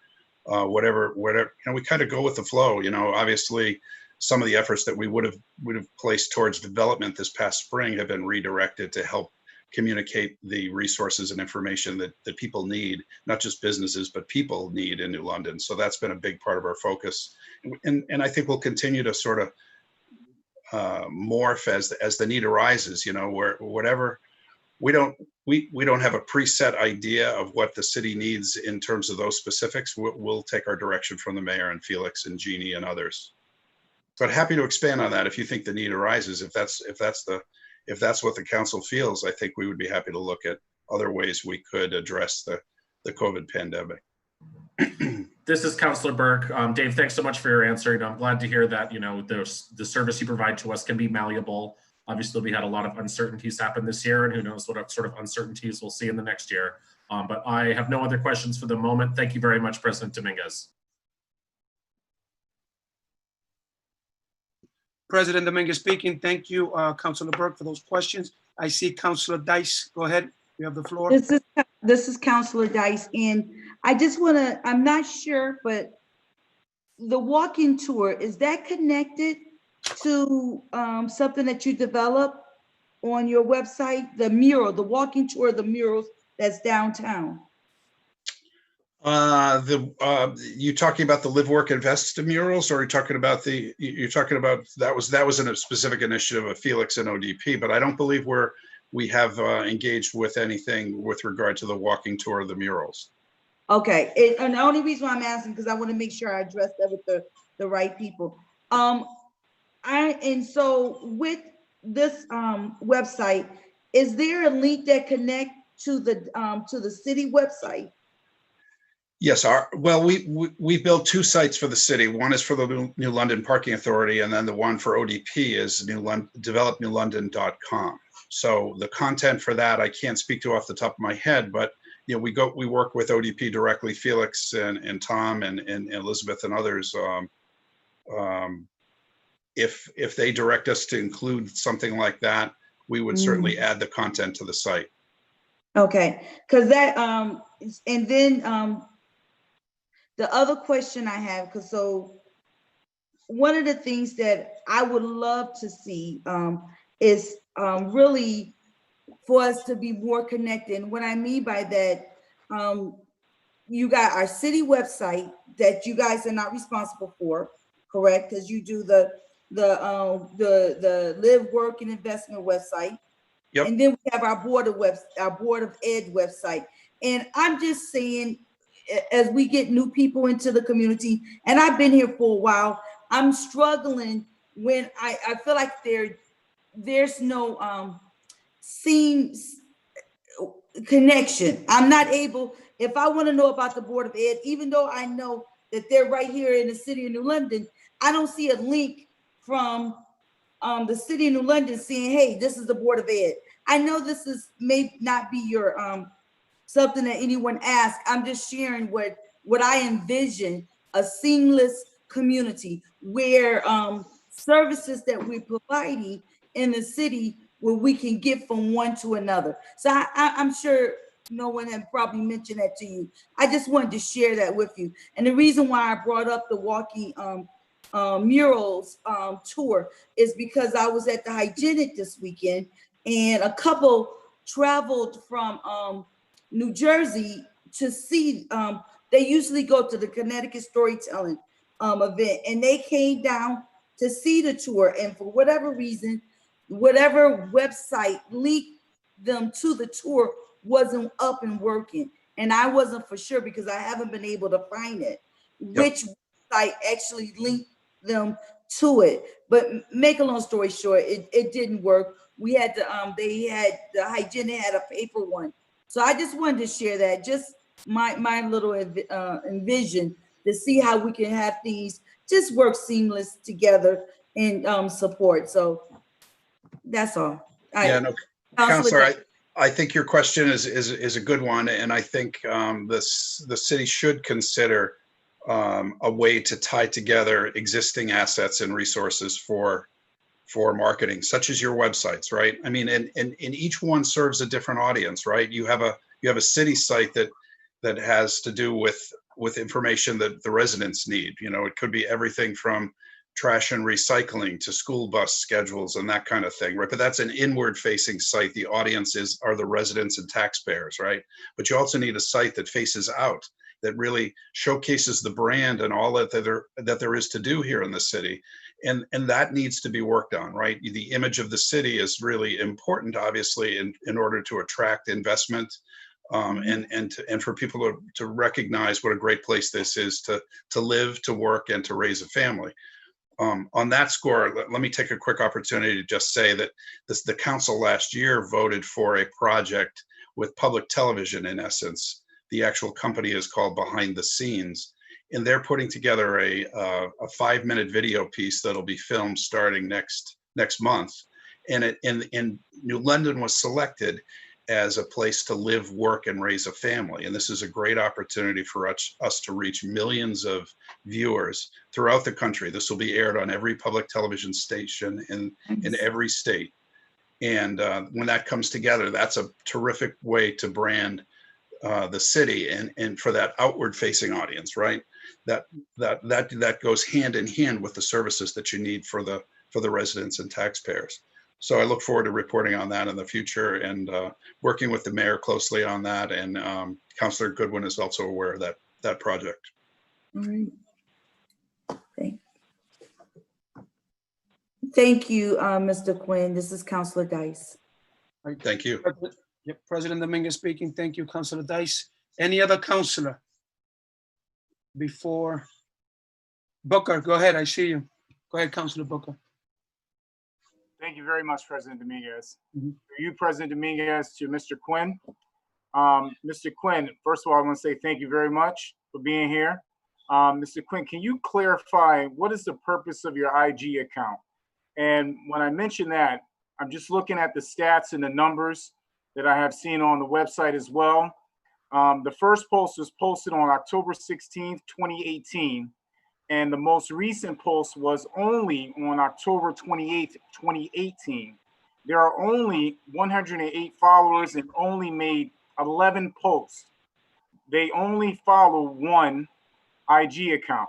What are the stats and how well is it reaching people? Just for clarification for the residents who are listening. And what is the plan around ads and marketing as well? And what is your overall strategy in using social media to market New London, especially when you log onto the page and you see live, work, and invest, and New London is dwarfed when you see like right away. Can you please clarify that for the residents who are paying close attention? Yeah, unfortunately, we don't manage that. That's not our responsibility. We were tasked with social media promotion from January through April, and unfortunately, the budget ran out from ODP.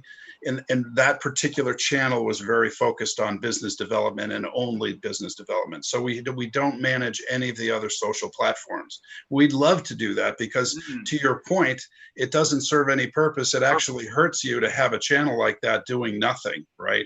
It'd be almost better to take it down than to leave it unserviced, because your message to the community is that either you don't care or you don't have any content to share, right? But for the record, that's not us. I'd love it if there was enough budget and if that was part of the focus, because I think you're right about that. That shouldn't be left hanging.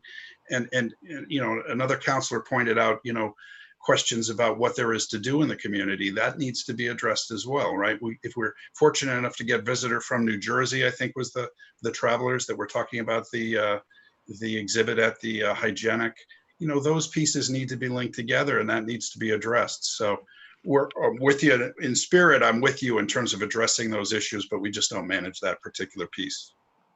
Okay, thank you very much. And I just have one other question. What are your goals for this next year and how will you measure them? Specifically, like how are you planning to evaluate the impact of hearing Quinn and Harry work?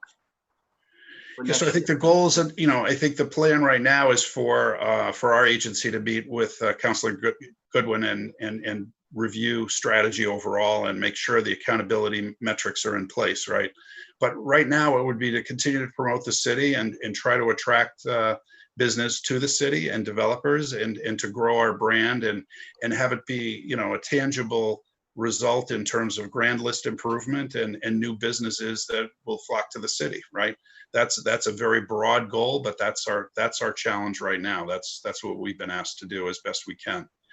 The metrics, as I responded earlier, will depend upon the channels, right? If much of our work is digital, we can give you very laser beam analytics on who we're reaching and which pages of the website are they flocking to. And, you know, in a perfect world, we'd have a digital campaign. There's no budget for that right now, but that would be such a perfect way to get the message of the city out to the world, right? Especially to the business community and the development community. But we, you know, perhaps I think Felix has considered doing more with social media. We can certainly provide the usual metrics to evaluate the earned media or public relations, so that the next time we meet, and hopefully not, it won't be a year that we won't be meeting, but in terms of a report a year from now, we'll have more hard data on who we're reaching, and it'll depend on those deliverables. We'll break it down for you. Thank you very much, Mr. Quinn. Thank you. Yep, thank you. Thank you, Councilor Booker. I'm just gonna make a comment and it might turn to a question and I'll be directed to you, Mr. Quinn. And then I think that's it. Then Councilor Goodwin, you can go ahead. So let me just, I guess, clarifying after listening, and I know I've been part of the council for quite some time, and I signed those contracts for you guys before, and hearing everyone talk about, you know, having results that are measurable and how are you doing, you know, how is that going to happen? But when I think about, I guess what I want to know is that, you know, your mission says we execute effective marketing campaigns for a wide range of clients in diverse industries throughout Connecticut. So this is my thing, okay? You guys are the experts. I'm just going, so this is, I think after hearing everybody talk and I'm understanding a little bit more. So if you're the expert in doing this, it seems like you need our help to be able to brand New London. So maybe, listen, I don't know too much about marketing, but I know that if you are a professional and that's your expertise, then I think, you know, you should be coming up with the ideas about how to market our city. And I think that's the issue that I see, that, you know, even though in what you submit always to us every year, it's like we see, you know, different things you're doing, but we don't see the results or what's it really doing for us. And I don't know, it's just, I don't know. I mean, I guess it's a comment, but also a question that, you know, it's like, you're the professional, sir. Your company, it's a marketing executive company. It feels like we're gonna be giving you the ideas. We shouldn't. We can partake and assist you, but the idea should be coming from you guys, who we pay the money to come up with these ideas. So I'm kind of glad that we have Curtis on board now, since he knows a little bit more than I do and about marketing. So, but I think that's the issue that I see. Yep. So I think it's a valid question, and I think it's one that we should come to grips with. And I look forward to working with Councilor Goodwin and the committee. I think, there's no shortage of good ideas, and trust me when I tell you that a lot of them originate with our agency, but a lot of them originate with the mayor and with Felix, and we're doing our best to execute them all, right? And unfortunately, the money that there isn't really enough to market a city, full service, A to Z, everything, right? Because if you think of all of the methodology that you need to do it, I mean, we have clients that are spending considerably more because they're doing not just public relations and newsletters, but it's full service social media on several platforms. It's digital media, programmatic outreach, as well as social advertising, right? I mean, it's extensive what you can do. So you have to, given limited resources, you have to pick your targets, right? So I think the job, if we're doing our job well, working in partnership with the mayor and the council, we really need to sort of whittle down, okay, if there are 100 different strategies we could execute, what are the top 5 that we think would be the most effective? And how do we focus and make sure that our strategy is spot on for what's the most important to the city, right? Is it business development? I mean, a few years ago, our contract was more focused on the 12 nonprofits that were underfunded in terms of promoting themselves individually. So collectively, under Rain Doherty's leadership, we were leveraging their assets and their messaging together and trying to get editorial placement, in the broader community in Hartford, Providence, New Haven, and beyond, right? And that focus shifted 2 years ago to business development, and both strategies are good and effective, right? But I think it's up to the mayor's office and working with this council to make sure that that's the path we want to go down, right? And so I'm happy to have a discussion and an ongoing discussion what that strategy should be, and then the tactics that support that strategy. And of course, all of that has to work within the budget confines that you have, right? And that's the issue and challenge that every client has, whether you're a private business or a nonprofit or a municipality, right? So I appreciate all the feedback. This is good. This is more feedback than we typically get at the sort of our annual review. But I think we're committed to working with Councilor Goodwin and any of the other councilors that want to participate in that process. And obviously we'll continue to work with the mayor and Felix and his department. But thank you for the feedback. I really appreciate it. You're welcome. This is President Mingus. You're welcome, Mr. Quinn. And just really quick to the mayor, since that Instagram is not being used, I mean, if we're not going to use it, can we just get rid of it?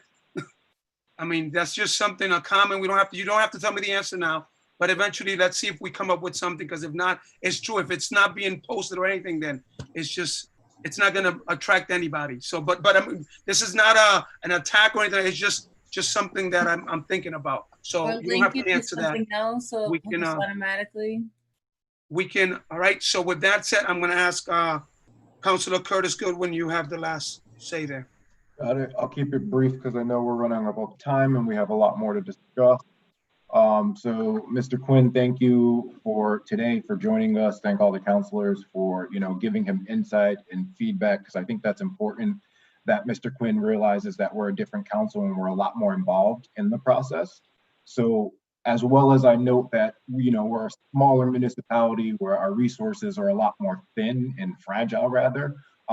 It's not to say that we are not a very passionate group of folks here in New London. And I want to make sure that our dollars, when they're spent, whether they're 500, 5,000 or 50,000, that they represent that same level of passion that we have for our great city. And that when you guys take us on as a client, regardless of what that dotted line says at the end of the day, that you understand our value prop and that you understand that your job from there on out is to articulate that very value prop. That can't happen without strategy. That can't happen without giving us deliverables, or in the beginning of the contract process rather, expressing and explaining to us and articulated, as Council President said, what are the objectives? What are the goals? Where did we miss? What are the measurables? And I know a lot of this we're going to talk offline and continue building. So I'm thankful that you have opened up that dialogue and that conversation. But most of the folks on the phone don't have insight to what happens behind the scenes. So I want them to just be rest assured that our council takes great pride in their tax dollars and that when we do sign contracts, we want to make sure that we articulate to all of our partners that we are invested. And no matter how much the money is, it is important, it is essential that we get it right. So I do hope that we continue this conversation. I hope that we can build a much better strategy around how we're going to market our city and only spend dollars, whether if it's limited, on areas that we can see that need improvement or on areas that are going to be fruitful for us. I work in marketing, I work in advertising, so I get it. There are small clients and there are big clients, but I definitely know no matter who the clients are that I take on, there's a value prop, and it is my mission to make sure that it is articulated very well, whether it's in media, whether it's in print, or it's in analytics from social media. So thank you. We have some work to do, and I hope you understand that I have passion, and I want to see that in your marketing. I want to see it in the imagery, and it to be reflective of, you know, the great city of New London. So thank you for your time. I support you, and I look forward to the next year. But just know it is another year, and we hope to see a lot more results at the next council meeting. Very good. We understand. We are equally passionate, and we have an invested stake in the city at 48 State Street. We spent more than $1 million to renovate that 1834 building. So we're walking the walk, and we're with you 1,000%. So we want what you want, and look forward to working with you in the days to come. Thank you, sir. Yep. President Dominguez speaking. Thank you, Councilor Goodwin, and also Mr. Quinn. Thank you for being here tonight. And eventually, passion is what we got, and passion is what you're going to get. So thank you so much. No, thank you. You're welcome. Have a good evening. You too. With that said, let's continue to move on to 8.1. That's President Pro Tem Nartates. Point of order. Move the cam. Did I mess something up? Point of order. We need to take a vote on we need to vote. 7.3. Yes, sir. It was a long conversation. It's getting late. Thank you, Councilor Burke. You are always honest. All right, so let's first of all, this is a roll call vote. So City Clerk Ayala, please. Yeah, Councilor Goodwin. Yes. Councilor Dice. Yes. Councilor Booker Jr. Yes. Councilor Sadai. Yes. President Dominguez. Yes. Councilor Burke. Yes. President Pro Temp Nartates. Yes. 7 yes. All right, thank you very much. The motion carries. All right, now we can move to 8.1. Go ahead, President. 8.1. This is President Pro Tem Nartates. Move the cam. Can I have a second? This is Councilor Burke, second. Second. Go ahead, Councilor Burke, seconded. Go ahead, President Pro Tem Nartates. So we have the COPS hiring program, and I am going to ask a couple questions just to be clear on the funding for this. I want it on record. So I'll start off by asking Director of Finance on the line. Yep. Yes. Yes, I am. Can you hear me?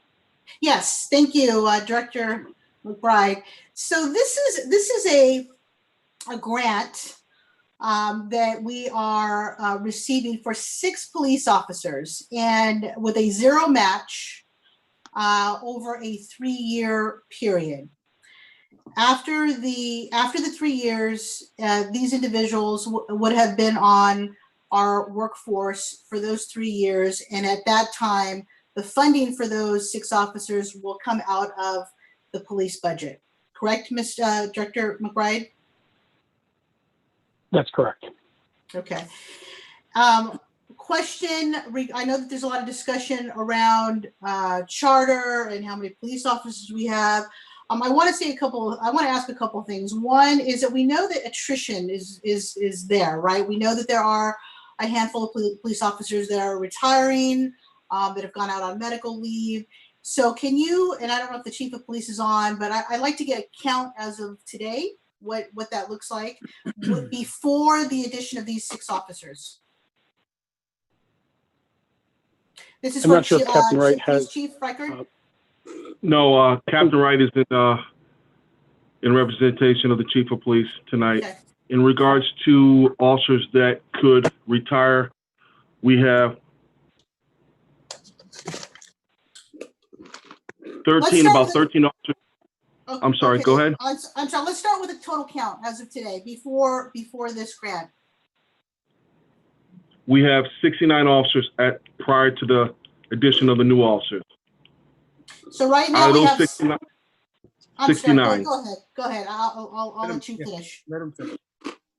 At this point, we have 69 officers. Out of those 69, there's 13 that can go. Okay. And when you say 13 to go, is that what we're talking about? Retirement, or leaving the department, or medical leave, all of the above? That could, yes, ma'am. Okay. And that would be within the next 12 months. There could be additional officers as well. Okay, I'm pretty clear on that. I mean, on one hand, one of the things about receiving a grant like this with zero match, and this is for my, just on record statement, is that that's 3 years that we do not have to ask the taxpayers of this city to fund those 6 officers. And I think that's really important in this case, because the police department isn't coming to us saying, we want millions of dollars to be able to fund this. So I want to get that on the record. I'm going to just stop there, and I'm going to allow the rest of the counselors to ask questions, whether they support or whether they oppose this CAM tonight. Okay, this is President Dominguez. Any counselor that wishes to speak at this time during the discussion period? Counselor Goodwin, go ahead, sir. Yeah, I guess the chief is not on, so I will direct this question to the captain of those officers, because I'm pretty sure for retirement, there's those that do not have to take it just because they hit the 25-year mark. But I believe there is a certain age where those who hit it have no choice but to retire. How many of those officers are reaching that critical age in the next year or two? Out of our current staff, there may be one within the next 3 years that would hit. And mind you, at that age, extensions could be requested through post to maintain for 3 additional requests for extenuation of career. But at the general age, there's one who would be there within the next few years. And in your experience over the last, let's say, 5 to 7 years, have you noticed any tendencies with folks retiring as they hit the 25-year mark, or are they averaging 40 years? What does that look like? So I'm trying to best guess, as we take on these new police officers, where does that put us in terms of those retiring? And I completely get it. In theory, they're going to retire, but we don't know that. That would be a difficult thing to do, because there are officers who go past their 25-year requirement, but then there's officers who leave to the date of their 25 or just prior to it and use time off to equate that 25 years. So there is no rhyme or reason or no systematic way to determine the number of officers that are eligible to go, who will go in that time frame, sir.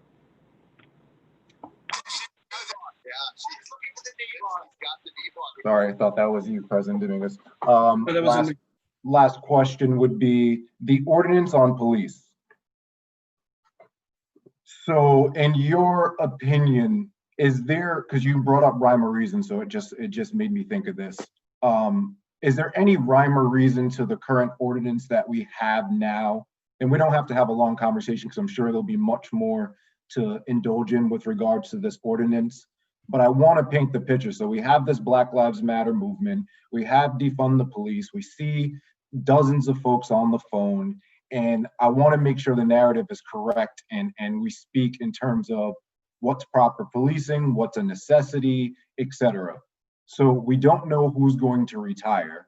So we have no idea, but we do have an ordinance that we haven't been able to hit. So we're basing all of these hires off of this ordinance. Is there rhyme or reason to this ordinance as to the number that's set of how many police that we should have in the city of New London? Professional study was done well in advance of the ordinance, and it had dictated, given the numbers and stats in the city of New London, there should be over 100 officers hired and employed by the city, given the statistics from the city. The number 80, where that number was achieved, I'm not knowledgeable on, but I know there was a detailed study, professional study that was done well in advance of that, that required or suggested that the city have more officers in the area of 100. I think it was 103 to be exact.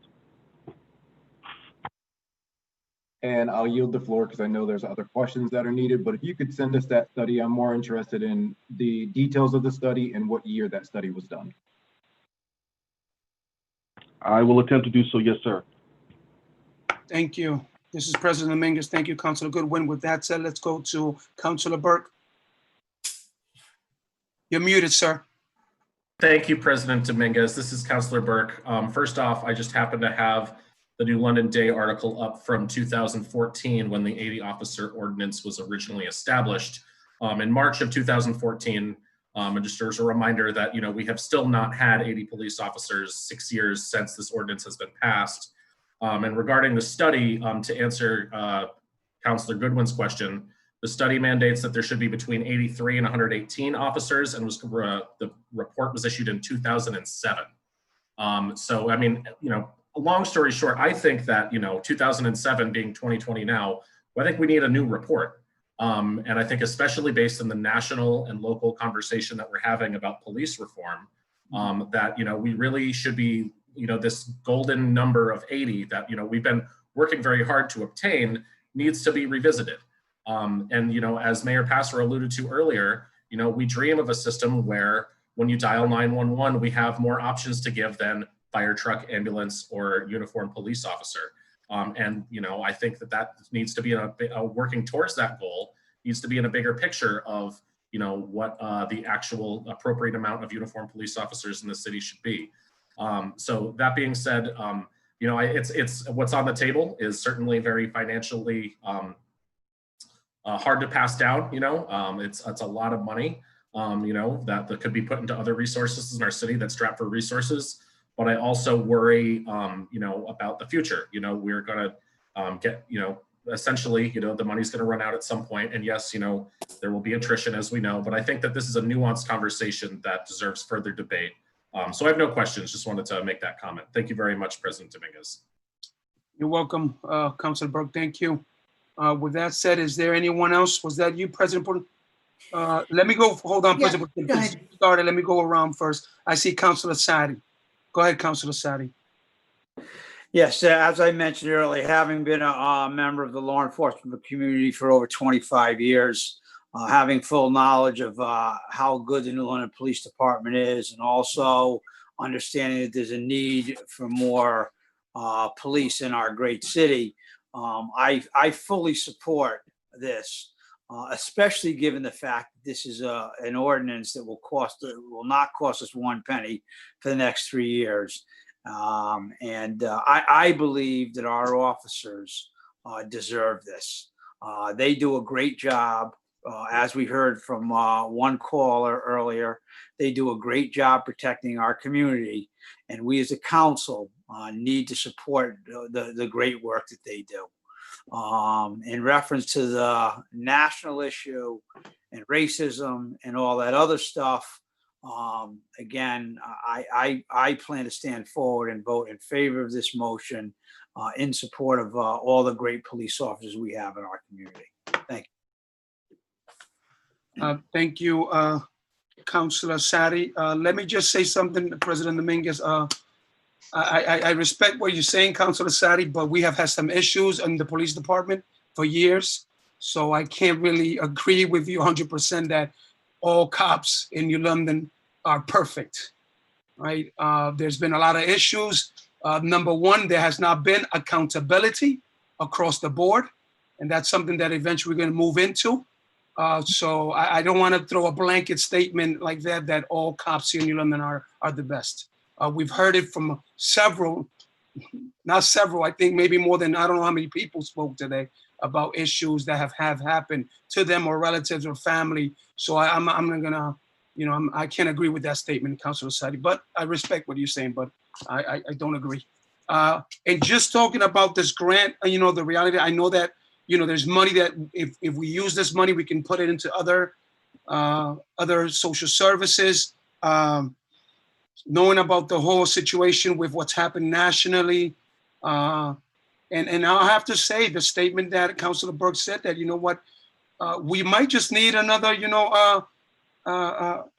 another test, another survey, another, report. Because the reality is, listen, the reality is that this will not go away. This whole thing with, defund the police, it's not going to go away. And I want to make sure that we are making sure that our cops are held accountable, okay? And that we have cops that are not, what can I say? You know what? That are doing what they're supposed to be doing. That the mission is to protect and serve. Protect and serve. Everyone. It doesn't matter the color of your skin. It doesn't matter your gender. It doesn't matter your sexual orientation. That's what they're there to do, to protect and serve.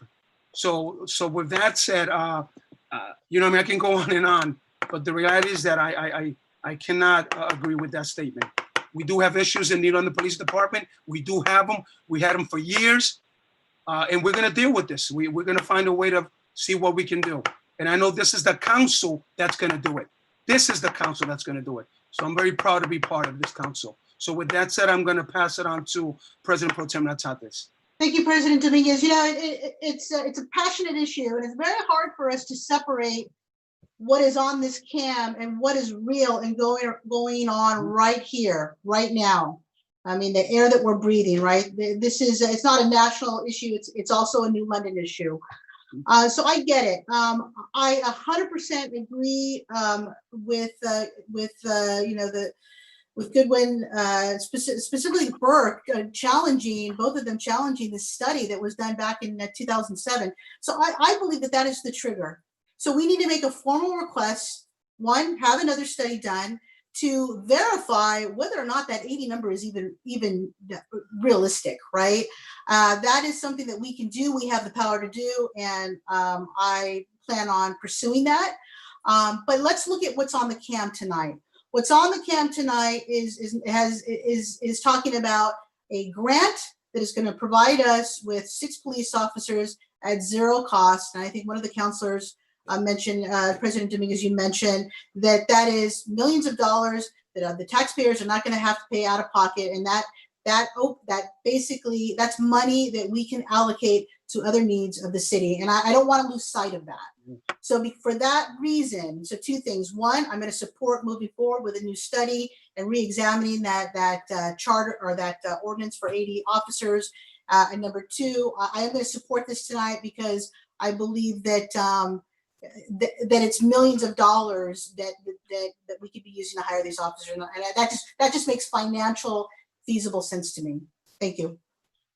President Dominguez speaking. Thank you, President Pro Tem Natsatis, for your words. At this time, any other councilor?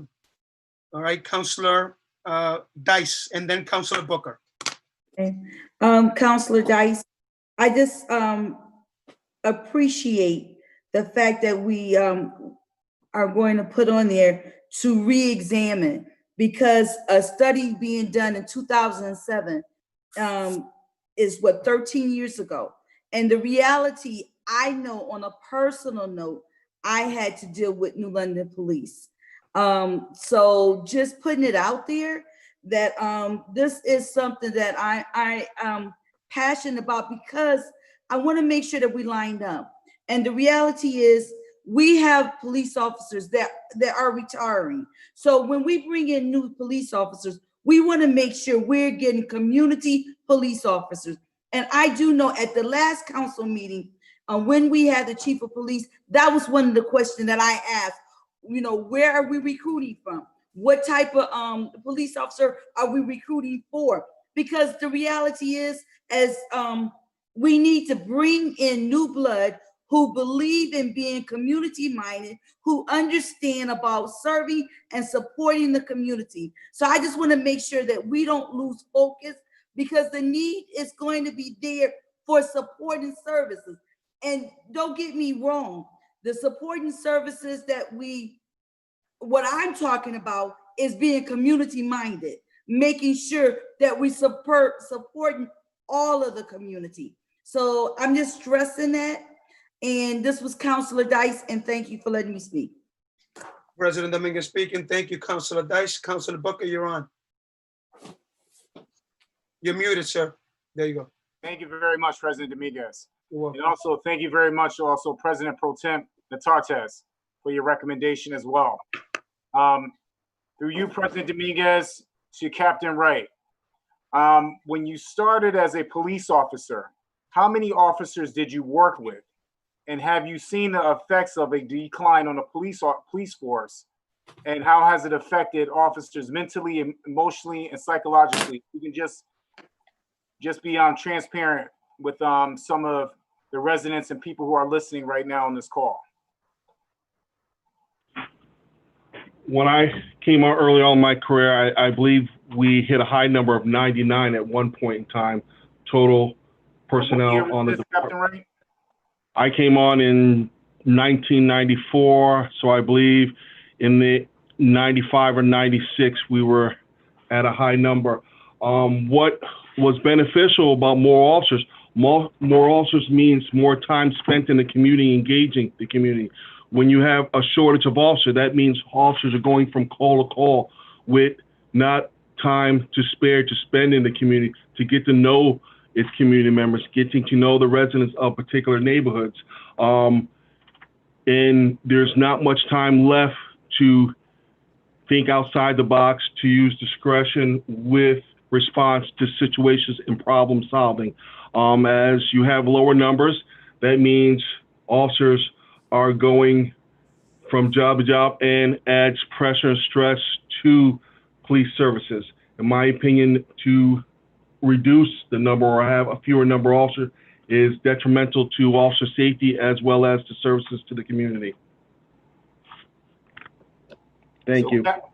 Thank you very much for explaining that, Captain Wright. Can you give an example and paint the picture a little bit more clear for other people? Like exactly what do you mean by that? For instance, when I started, we had your 3 primary shifts, which are 7 to 3 p.m., 3 p.m. to 11, and 11 to 7 a.m. We also had addition 2 swing shifts, which during the day was 10 to 6, and in the evening, 6 to 2. And those officers on those swing shifts were assigned particular neighborhoods and were actually assigned to walking beats in those neighborhoods or on bike patrol in particular neighborhoods, not just your standard walking patrol in the downtown. We were assigned to areas and different communities, and you got to actually really enact with people. You knew what was amiss and what was wrong. You knew whose parents were and whose family members were. So sometimes a problem could be addressed by just, okay, now I'm going to tell your grandmother versus other avenues. And I thought it was beneficial, and it seemed to increase the public trust. So not just particular officers were looked at for answers and assistance. There was a group of officers that people felt in contact with and felt comfortable around. Thank you very much, Captain Wright, for your clarification on how things have changed through the years.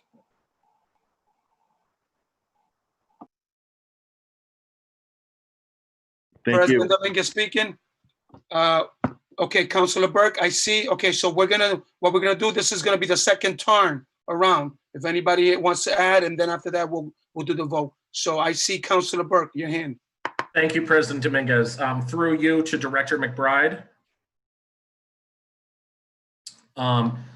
Director McBride, I see here on, let's see, page 2 of the backup, that to officially accept your award, the award document, including the conditions and special conditions if applicable, must be signed electronically via the account access link on the COPS office website within 45 days of the date of this letter. And that letter was sent on June 25th. So am I correct in assuming that council needs to authorize this ordinance in tonight with enough time to give your office ability to do that by, let's see, 45 days from June 25th, I believe would put us at, let's see, about August. End of the second week of August. Is that correct? That's correct. I mean, just to be full transparency, I'm here to answer questions. Elizabeth Nocera, the grants manager, did the bulk of the work on this, so she would better answer that. But based upon the letter in your reading, I think it would be around August 9th from what you're pointing out. Okay, understood. Thank you very much, Director McBride. With that said, we'd just like to note for the record that the next regularly scheduled City Council meeting would be on Monday, August 3rd, which is well within the 45 days required. And with that, I would like to make a motion to refer this CAM to the City Council's Finance Committee.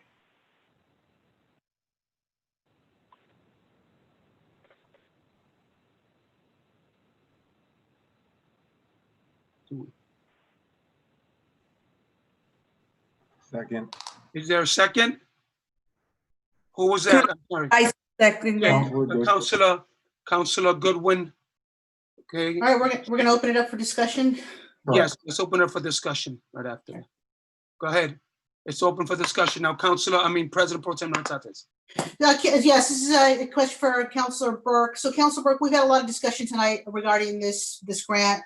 We've got representative from the chief, Captain Wright. We've got the mayor and also the director of finance. So my question to you is, what is it that you need or you need to find out 2 weeks from now that would change what we already know tonight? I think it would be great. Well, first of all, I thank very much Captain Wright for being here, but I think it would be great to have the chief to be able to answer questions as well. And I think it would be great to continue this conversation as I mentioned before, in terms of essentially a spirited conversation to tie a potential approval of this CAM to a commitment to having another study done in terms of, what the officer mandate should be. Maybe it's more than 80, maybe it's less. But I would really like to make sure that the chief himself hears our feedback on that before we make a final approval. I could think of other reasons, but that's my main concern. So my response to that as President Pro Tem Natsates is that we know that we have an issue, that the majority of this council has an issue with this magical 80 number. I think the majority of us agree with that.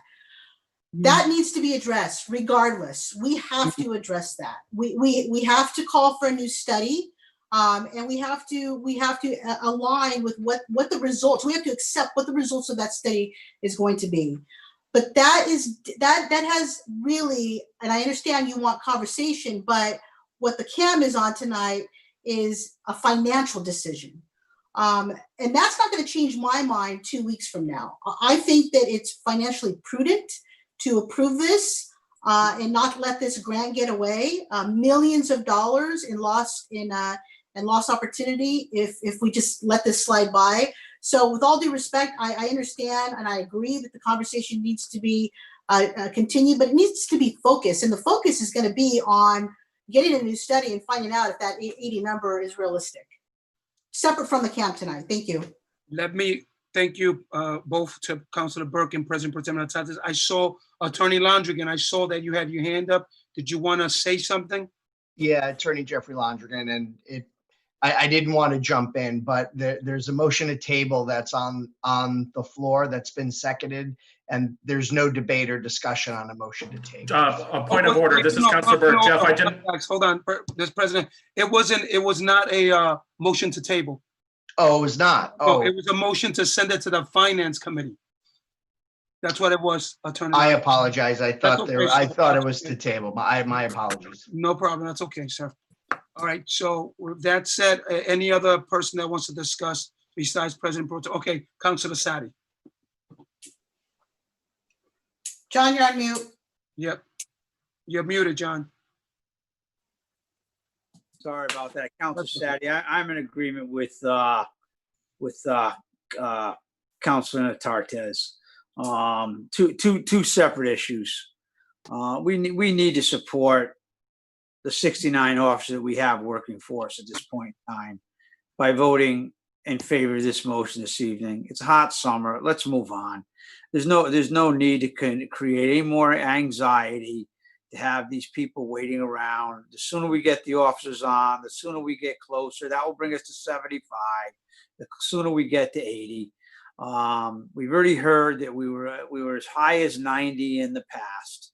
So let's separate the issues and move forward. That's what I say at this point in time. Thank you.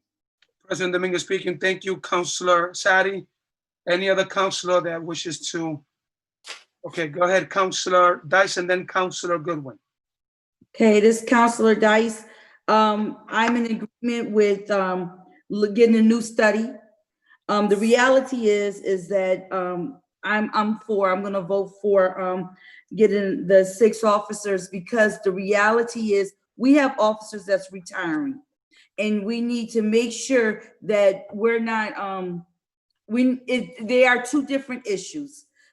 We need to go ahead and approve this. So that's what I'm voting for, Counselor Dice. Thank you, President Dominguez speaking. Go ahead, Councilor Goodwin. You have the floor, sir. Thank you, Council President. So I just want to make a few comments. So one, Councilor John Sade forgot there's 2 other police officers that's joining, so that brings the number up by 2. This is just for the grant. We had to match it by 2, so that's 8, which brings us closer to that 80. Now, we're also having a conversation where we need a study about the ordinance. So what happens if the ordinance states that we need less police officer? So did we put our foot? So my issue with in seconding James was, 1, to allow the conversation to happen. 2, to get in the habit as a city of having a collective conversation where we know all the things that we're doing. We have way too many moving parts and way too many different things to consider without having a holistic conversation. We have the mayor's task force, which is, observing, should we defund, should we change the ordinance, what type of feedback should we get? What if they come out and say, well, we should redirect funds, or not suggesting, but we don't know what's going to come out of that. On top of that, we have an ordinance that we're saying needs a look. We're not saying that because we need to push the number up. We're saying that because we're challenging how many we need. The last study was done during a time where crime was evident. It was a lot more. Gangs were apparent. There was a lot more. Our issues are more along with youth, teen violence, and stuff of that nature. Our statistics show that. But yet we're having a conversation about funding more police, where in 3 years, we still have to pay for those police after those 3 years. We haven't had a conversation on, can we afford it? What's that conversation look like? I'm just saying, as a council, as administration, we have to have holistic conversation. Otherwise, we're just going to be in the same spot in a few years, whether there's Black Lives Matter movement, whether there's police injustice, or whether there's just a funding crunch. So I just want to make sure I reiterate that these conversations have to be holistic.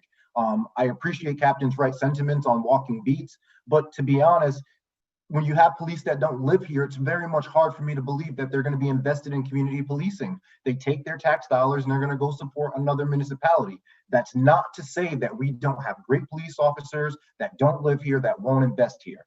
But what I'm saying is, without that holistic conversation and us setting the narrative, we just extended the police contract for a year. We still haven't negotiated that. That contract is what states what kind of police we bring in. These 8 officers are what's going to change our police force. They're going to change the culture, but we can only do that when we set mandates and policy and set the agenda that says, this is the type of community policing that we need. When you say community policing, that's a cliche. Those are buzzwords. What does community policing actually entail, and who sets those dynamics? I don't want to see it on black and white that existed in 2005, 2010. I want our council to be a part of that narrative and setting who these are 8 new people coming into our community. With what background? Is it in social services? Is it just in policing because they don't get a degree? What is it? Who sets that narrative? That's a part of that negotiating in the contracts. And I want to have those conversations. And to John, to end it on that point, I firmly believe in investing in our police. I firmly believe we do have some good police officers. But we're talking about holistically the city of New London and people that haven't had those great experiences that maybe you haven't experienced. So as a counselor, as a new counselor, as a Black resident, as a Black city councilor, I just urge us to start having a more holistic conversation, because we're not solving the problem if we don't look at it holistically. Thank you, President Dominguez speaking. Thank you, Councilor Goodwin, for those words you shared. Any other councilor that wants to speak? All right, President Pro Tem Nartates. Thank you. I'll make this short. So this is addressing Councilor Goodwin's remarks. It's a passionate subject. And yes, the community needs to be part of this narrative. Yes, the councilors, we need to know exactly what we're getting when we hire police officers. And that's why we need to focus on that as a separate entity to what's before us tonight. And the reason I'm saying that is because, you know, one of the things that I want to say about attrition and people retiring and getting new police officers is that this study that we're talking about, that we're going to trigger, it's not going to happen in 6 months. It's not going to happen for 12 months. We have to fund it. We got to get it approved as a line item. We have to hire someone. We have to vet it. We have to look at quotes. It isn't going to happen like that, right? So those are the things that we can't control today. But what we can control is making sure that our police force has police officers out there in light of attrition, and making sure that we continue the conversation. So I still see this. I agree with a lot of your sentiments, but I do believe these are separate issues, and that we need to approve this and then focus on the things that we have control over. By saying no, we're not going to approve this grant, I don't think that, I mean, for me, that doesn't send the right message. I support those good police officers that are protecting our citizens of the city. At the same time, I want to make sure that those that aren't doing the job are held accountable. That's really what it comes down to. Thank you. Thank you, Excuse me, Pro Tem, for those. President. Excuse me, Professor Dominguez, may I just make a note, statement for everyone's notation? To run a police testing process takes a time. Then to complete the process for an individual is a time frame. Then on top of that, a seat must be requested and approved to attend the police academy. It's not like you can say, I want this seat. You have to submit a request and be granted a seat or seats in a respective academy class. Then the academy is approximately 22 weeks long, followed by an FTO program, which can be as short as 12 weeks, as long as 16 weeks. So right then and there, you may have a year process or very much close to it, even if it was already set up and ready to fly. At minimum, you're going to have 36 weeks out of a 52-week calendar year before an officer is vetted, gone through the academy, and completed FTO and is available to be on their own as a police officer. Then with the learning process still after effect, just for everyone's notation, please. Thank you. This is President Dominguez. Thank you, Captain Wright. Let me just say this. I think we're on the same across the board. I think we all know what we want, this council. My question, though, I understand Councilor Goodwin's passion. We are part of that police review board.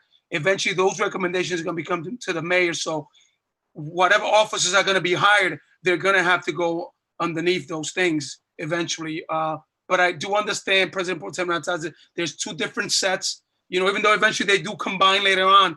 But I think we got to work one with the other eventually. And it's going to happen. It's going to happen. I see it happening.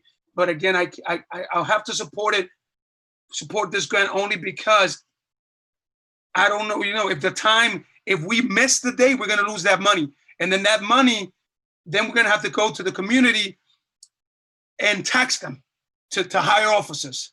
So so I'd rather just do this and then allocate that money for social services. But eventually, all these things that we're talking about, okay, accountability, different things that we want to come in and things that we have talked in the Public Policy Review Board, eventually those recommendations are going to help. So I see that as a positive.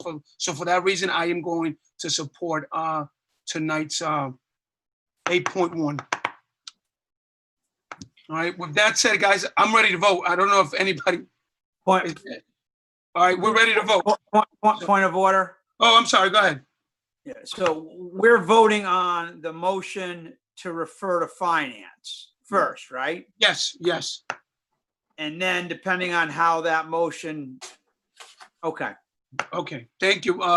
This is President Dominguez. Thank you, Councilor Sadi, for that. All right. Let me, before we vote. Point of order. Just to be clear, for procedurals, a vote of no is that you are not referring to committee. Yes, right? yes, thank you. All right. So with that said, let's, you know what, is City Clerk Ayala? Is he here still? He's present. We're gonna do a roll call on that one. So this is, again, remember, if you want it to be moved to finance, okay? And I'm waiting for City Clerk Ayala. Maybe he's having issues with his internet. Hear you. All right, sir. Okay. All right. Counselor Dice. I couldn't hear you. Your mic's off. Counselor Dice, yeah. Counselor Dice, no. Counselor Booker Jr. No. President Dominguez. No. Counselor Burke. Yes.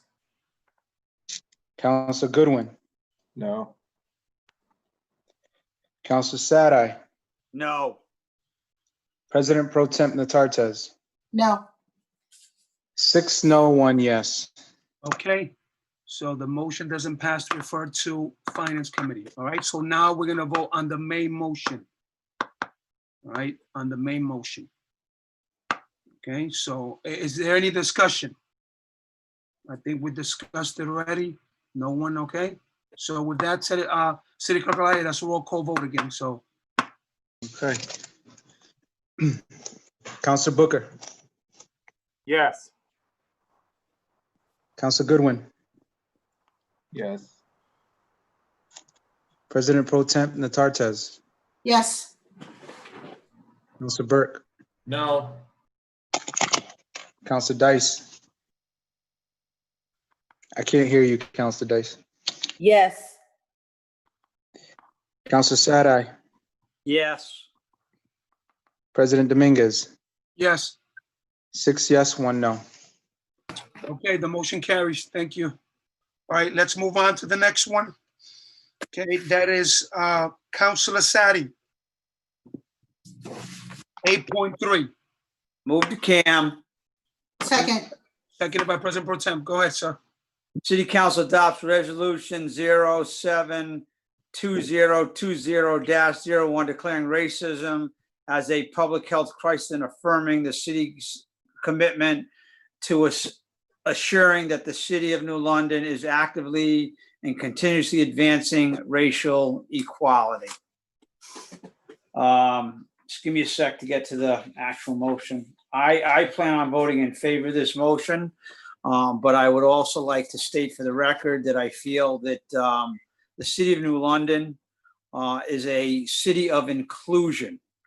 We have been very fortunate here to have everybody living here. And I'm not going to go into mentioning every makeup of person that's here. I think that it's unfortunate that this motion here does not mention everybody in section number 7. And so I would like to make a motion to amend 7 to be inclusive of every category that is mentioned in our state statute. And that is based on race, color, creed, national origin, sexual orientation, et cetera, et cetera. Is there a second? This is President Dominguez. Is there any second from any councilor on board now? Okay, seeing none. It doesn't. All right, Councilor Sadi. So no. No, I understand the motion fails for lack of a second. I Yes. appreciate that. I just wanted to have that on the record that That's I okay. would like to see is this be an inclusion, not exclusion, because that's what racism is all about, exclusion, treating people differently. Thank you. Okay, President Dominguez speaking. Any other councilor that wants to discuss this further? I see a couple hands. Okay, so you know what? I'm gonna call on you, Councilor Booker, because I never call you first. So you go ahead, sir. I saw your hand. You go ahead.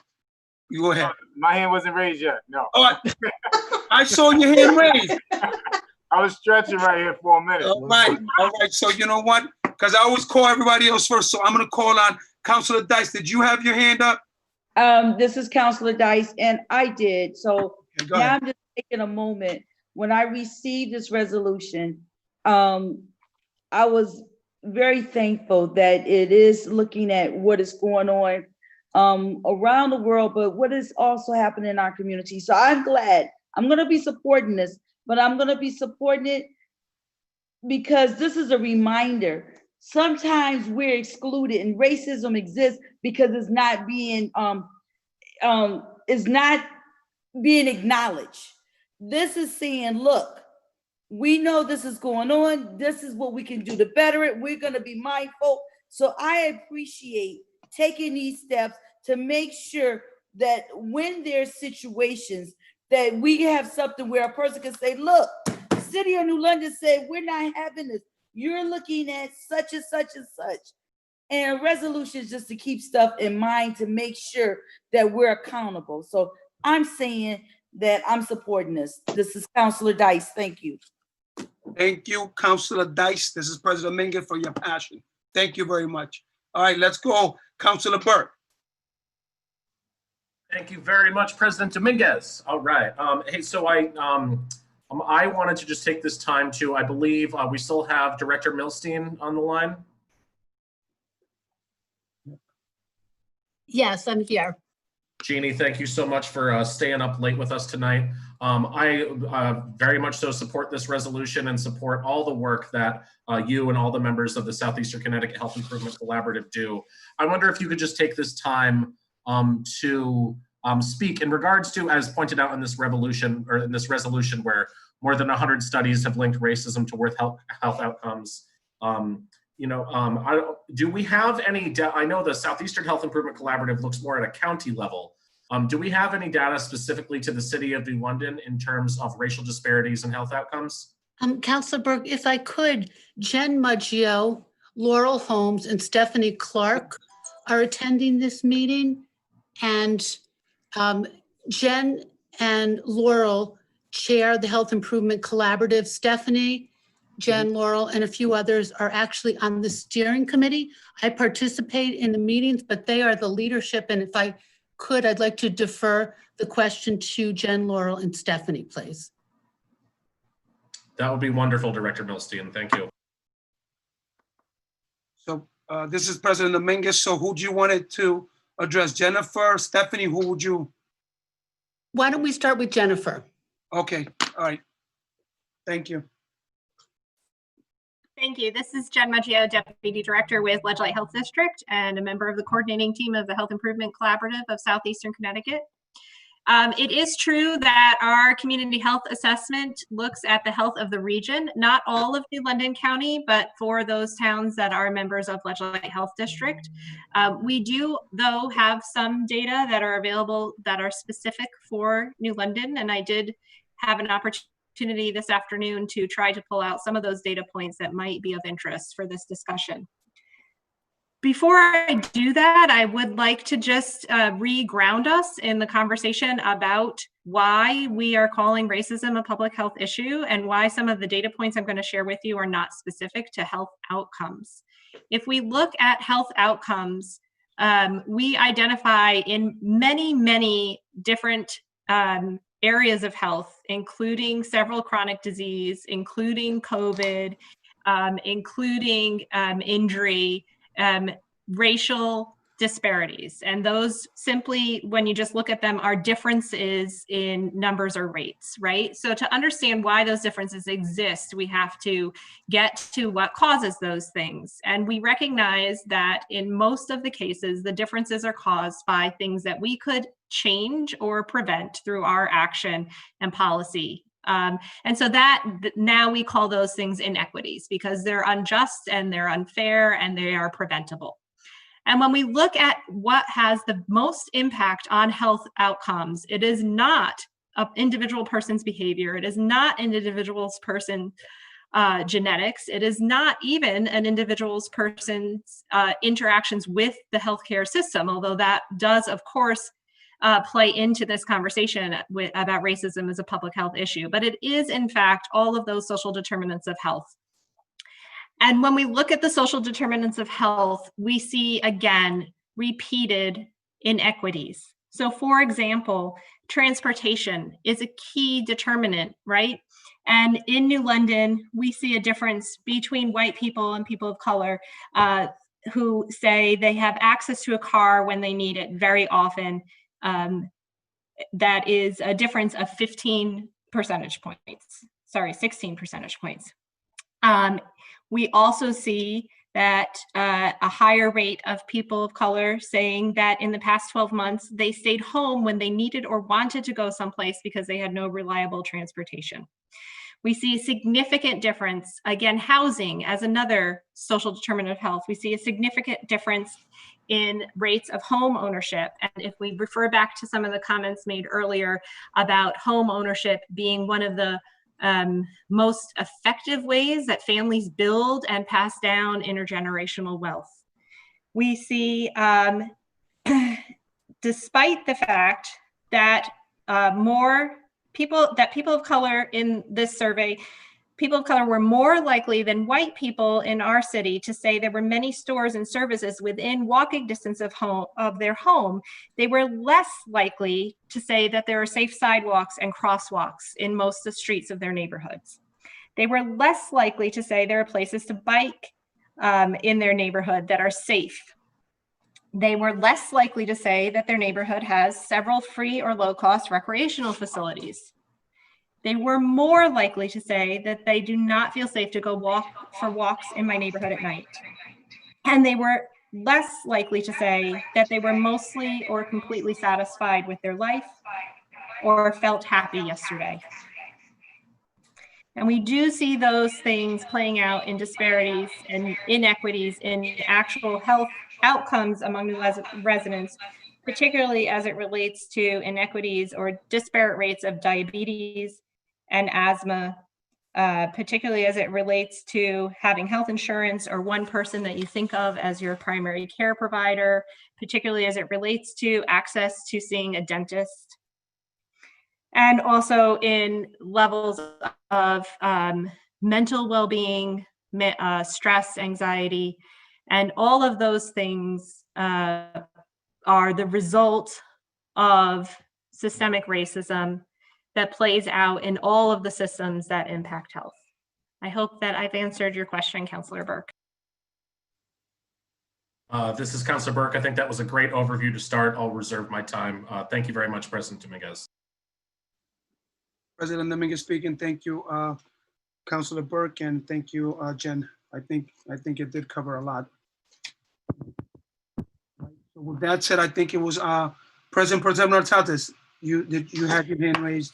Yeah, so, thank you. I really appreciate the team for putting this together. It really highlights the issues. And I want to speak to some of the individuals that were on the call that were opposed to this resolution.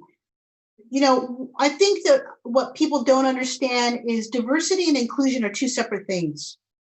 We are a city of diversity. We have all walks of life living here in the city of New London, but not everybody is inclusive. And I think that people need to understand that, and we need to highlight that. And this is a perfect example of when it comes to healthcare, how we're treated differently because of the color of our skin. And so thank you to you and your team. And I'm going to support this because it's a resolution, it's a stance. This is what we're saying to the residents of the city, and it's important that we send that message. Thank you. Thank you, President Pro Tem Nartates. At this time, Councilor Booker Jr., you ready, sir? Yes, thank you very much, President Dominguez. Go ahead. Another question that I'm just curious about as well, through you, President Dominguez, to Director Muggio. I would like to know exactly when you were putting together the council, your task force. Did you actually think of any men of color to get insight from as well with the task force? Because I noticed that everyone is a female on the task force, which is great. I mean, you have an excellent dynamic task force. But did you receive any sort of insight from Men of Color as well? Thank you, Councilor Booker. I just want to clarify, when we refer to the coordinating team, those are the members of the Health Improvement Collaborative who stepped forward and said that they wanted to take a more active role in guiding some of the decision-making, pursuing resources for the Health Improvement Collaborative. There are several more than 30 organizations who are involved in the Health Improvement Collaborative. There are 7 who stepped forward to be part of this coordinating team. They did not happen to include any men of color, but we are working right now. So on a few points, the first is that the data collection efforts and the data analysis efforts, which included not only the quantitative data that come from hospital records and the survey, but also includes a rich library of qualitative data conducted with different focus groups in our community. Those efforts were more expansive than the coordinating team. The second thing is that, yes, the Health Improvement Collaborative also has work to do in this measure, right? We are all living in this world where systemic racism exists, where structures of power have been built on white supremacy, and we all have work to do to dismantle those structures. And just as we are looking as individual members of the Health Improvement Collaborative to look inward at our organizational policies and practices, we have invited members right now to complete an equity assessment that asks about the current practices through an equity lens. We're also doing that for the Health Improvement Collaborative as a body, and looking to strengthen our decision-making processes to center community voice in the same way that this resolution talks about the city doing that.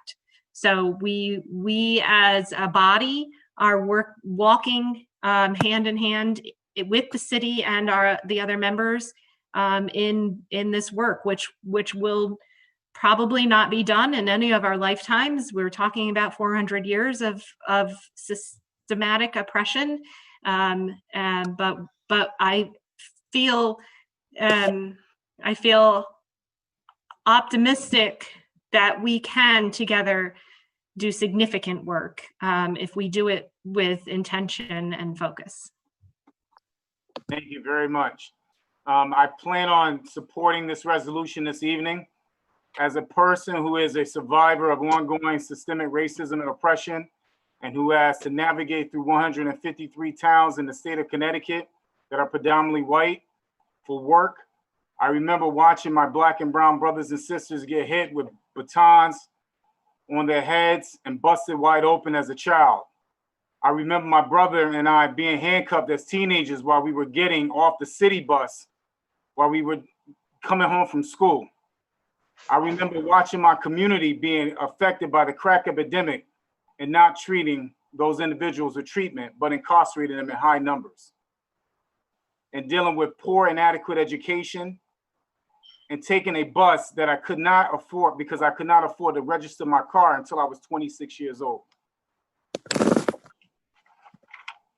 And I remember, just dealing with this all my entire life, and the impacts and the choices that I had to make in my life, where I should live, whether or not I should have children because of the racism that they will face, whether or not to get married because one day my spouse could be left with as a widow.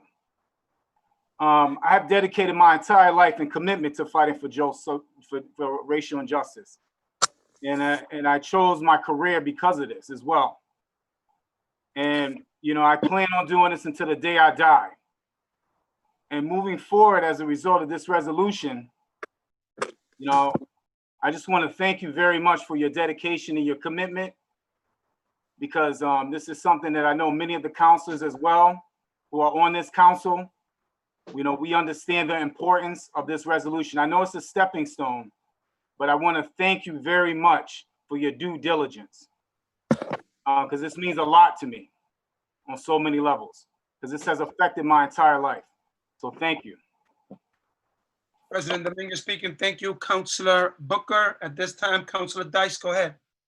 Thank you, President Dominguez. I just want to make sure that we acknowledge Stephanie Clark, because Stephanie Clark, I had the opportunity to witness her share about the healthcare. She is another person on the committee. And I just want to say thank you, Ms. Clark, for all you do. Yes, yes, yes, for our community, making sure Black people are being heard, people of color, but you also give out resources. And I had a chance to witness that with the show that Mr. Booker did. And I was so impressed how you guys was, just how you was flowing, but you gave so much support to the community about really thinking about how to take care of our bodies, how to take care of us. But I just got to say, thank you for being you and doing what you do. So just had to put that out there. Thank you. Okay, at this time, you know what, I'm going to, since I know Jennifer got a time to speak, Stephanie, would you like to say something since you're part of the committee?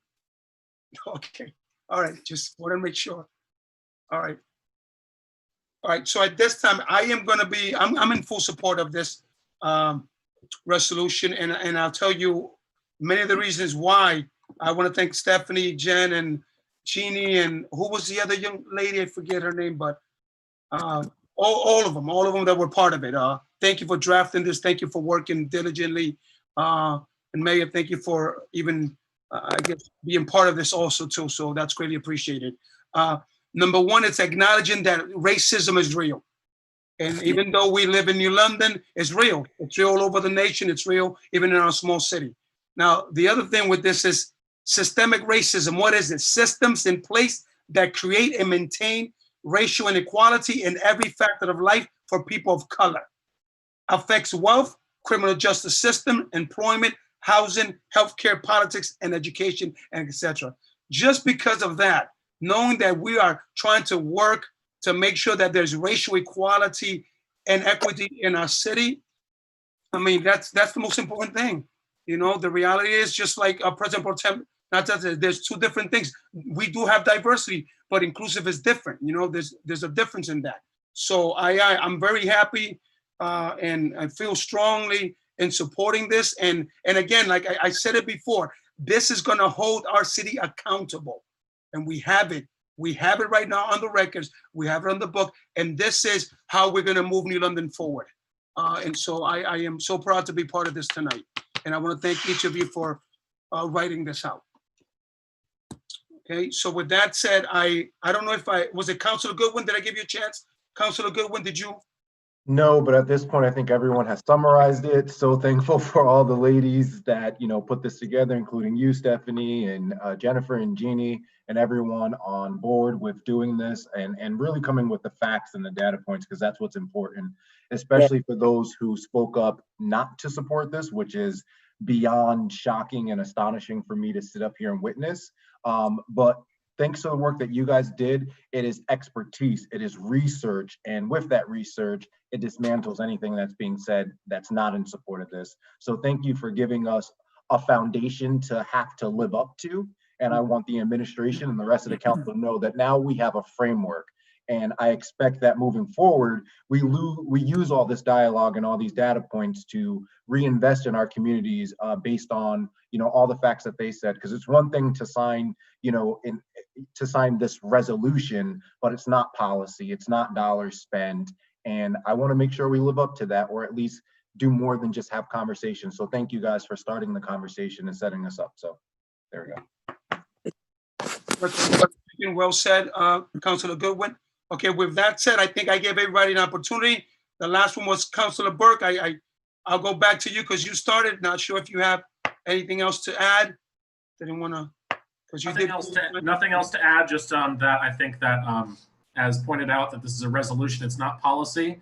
I think that we as a council need to work closely together with the mayor's administration to try to maybe think about some policy that can tangibly make the changes that we need to address, like was been said, centuries of white supremacy and systematic racism that have led us to the moment we are today. So I not only look forward to just voting yes tonight, but working with you all on, being active in combating that with, ordinances, not resolutions in the future. So thank you all very much. President Dominguez speaking. Thank you. Well said, Councilor Burke. Well said. And I think that's something that that's going to be something that we're going to have to take care of, like you said. So I appreciate that. All right. So with that said, I'm going to go into the vote now. Oh wait, Councilor Burke. Councilor Booker. Did you want to say something? Yeah, just briefly. Thank you very much, President Dominguez. Moving forward as a result of this resolution, because as Councilor Burke just said, this is a resolution. So I would like the city to also create an equity and inclusion task force, or even a reparation commission that transform this resolution into action that we will take in the city. I want this to live well beyond the current city council and government officials and create real lasting change in our community as well, because it's extremely important. And when we think about that, step-by-step approach to break down problems to the root causes, also then take actions of those issues and reflect and repeat. And this needs to live beyond the current city council as we look at the issues. But when we look at budgetary and programmatic priorities, may include increasing minority home ownership and access to other affordable housing, increasing minority business ownership and career opportunities, and strategies to grow equity and generational wealth, closing gaps in healthcare, education, employment, and pay, and neighborhood safety. I have to read 3 chapters before class. Sorry, Councilor Booker, this President Dominguez, I think we got to mute. So people are still. Did you finish? I'm sorry about that. Yes, sir. Thank you very much. Okay. No, great. Thank you. This is President Dominguez. Thank you, Councilor Booker, for those final words there. I think we have a job to do. And eventually, you know what, this is like Councilor Goodwin stated, this is a foundation that has been set for us to work on. And you know what, we're going to hold each other accountable. The people are going to hold us accountable. I know the mayor is going to be held accountable, just like we are in his administration. So this is something we're going to do. So I want to thank everyone for being part of this tonight. All right. So with that said, we're going to go right into vote. All right. So this is, let me see if this is a roll call vote. Is it, guys? No. Lost my paper. No, it's a resolution, so it's No, not a roll call. So it's not a roll call vote. Okay. No. All right. So all those in favor say aye. Aye. All right. Those opposed say nay. All right. The resolution passes. Okay. Thank you. 7-0. Motion carries. All right. Congratulations to everyone. All right. So now with that said, I will entertain another motion from John Sadi, Councilor John Sadi. Motion to adjourn. All right. A second from.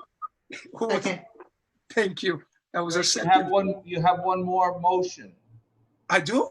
Yeah, you added it to the agenda, didn't you? No, it stayed on the consent agenda. It's Did it pass? Oh, yeah, it did. Okay. Okay, Thank you. great, But, thanks. But that passed. Then we can all go home. Pressure.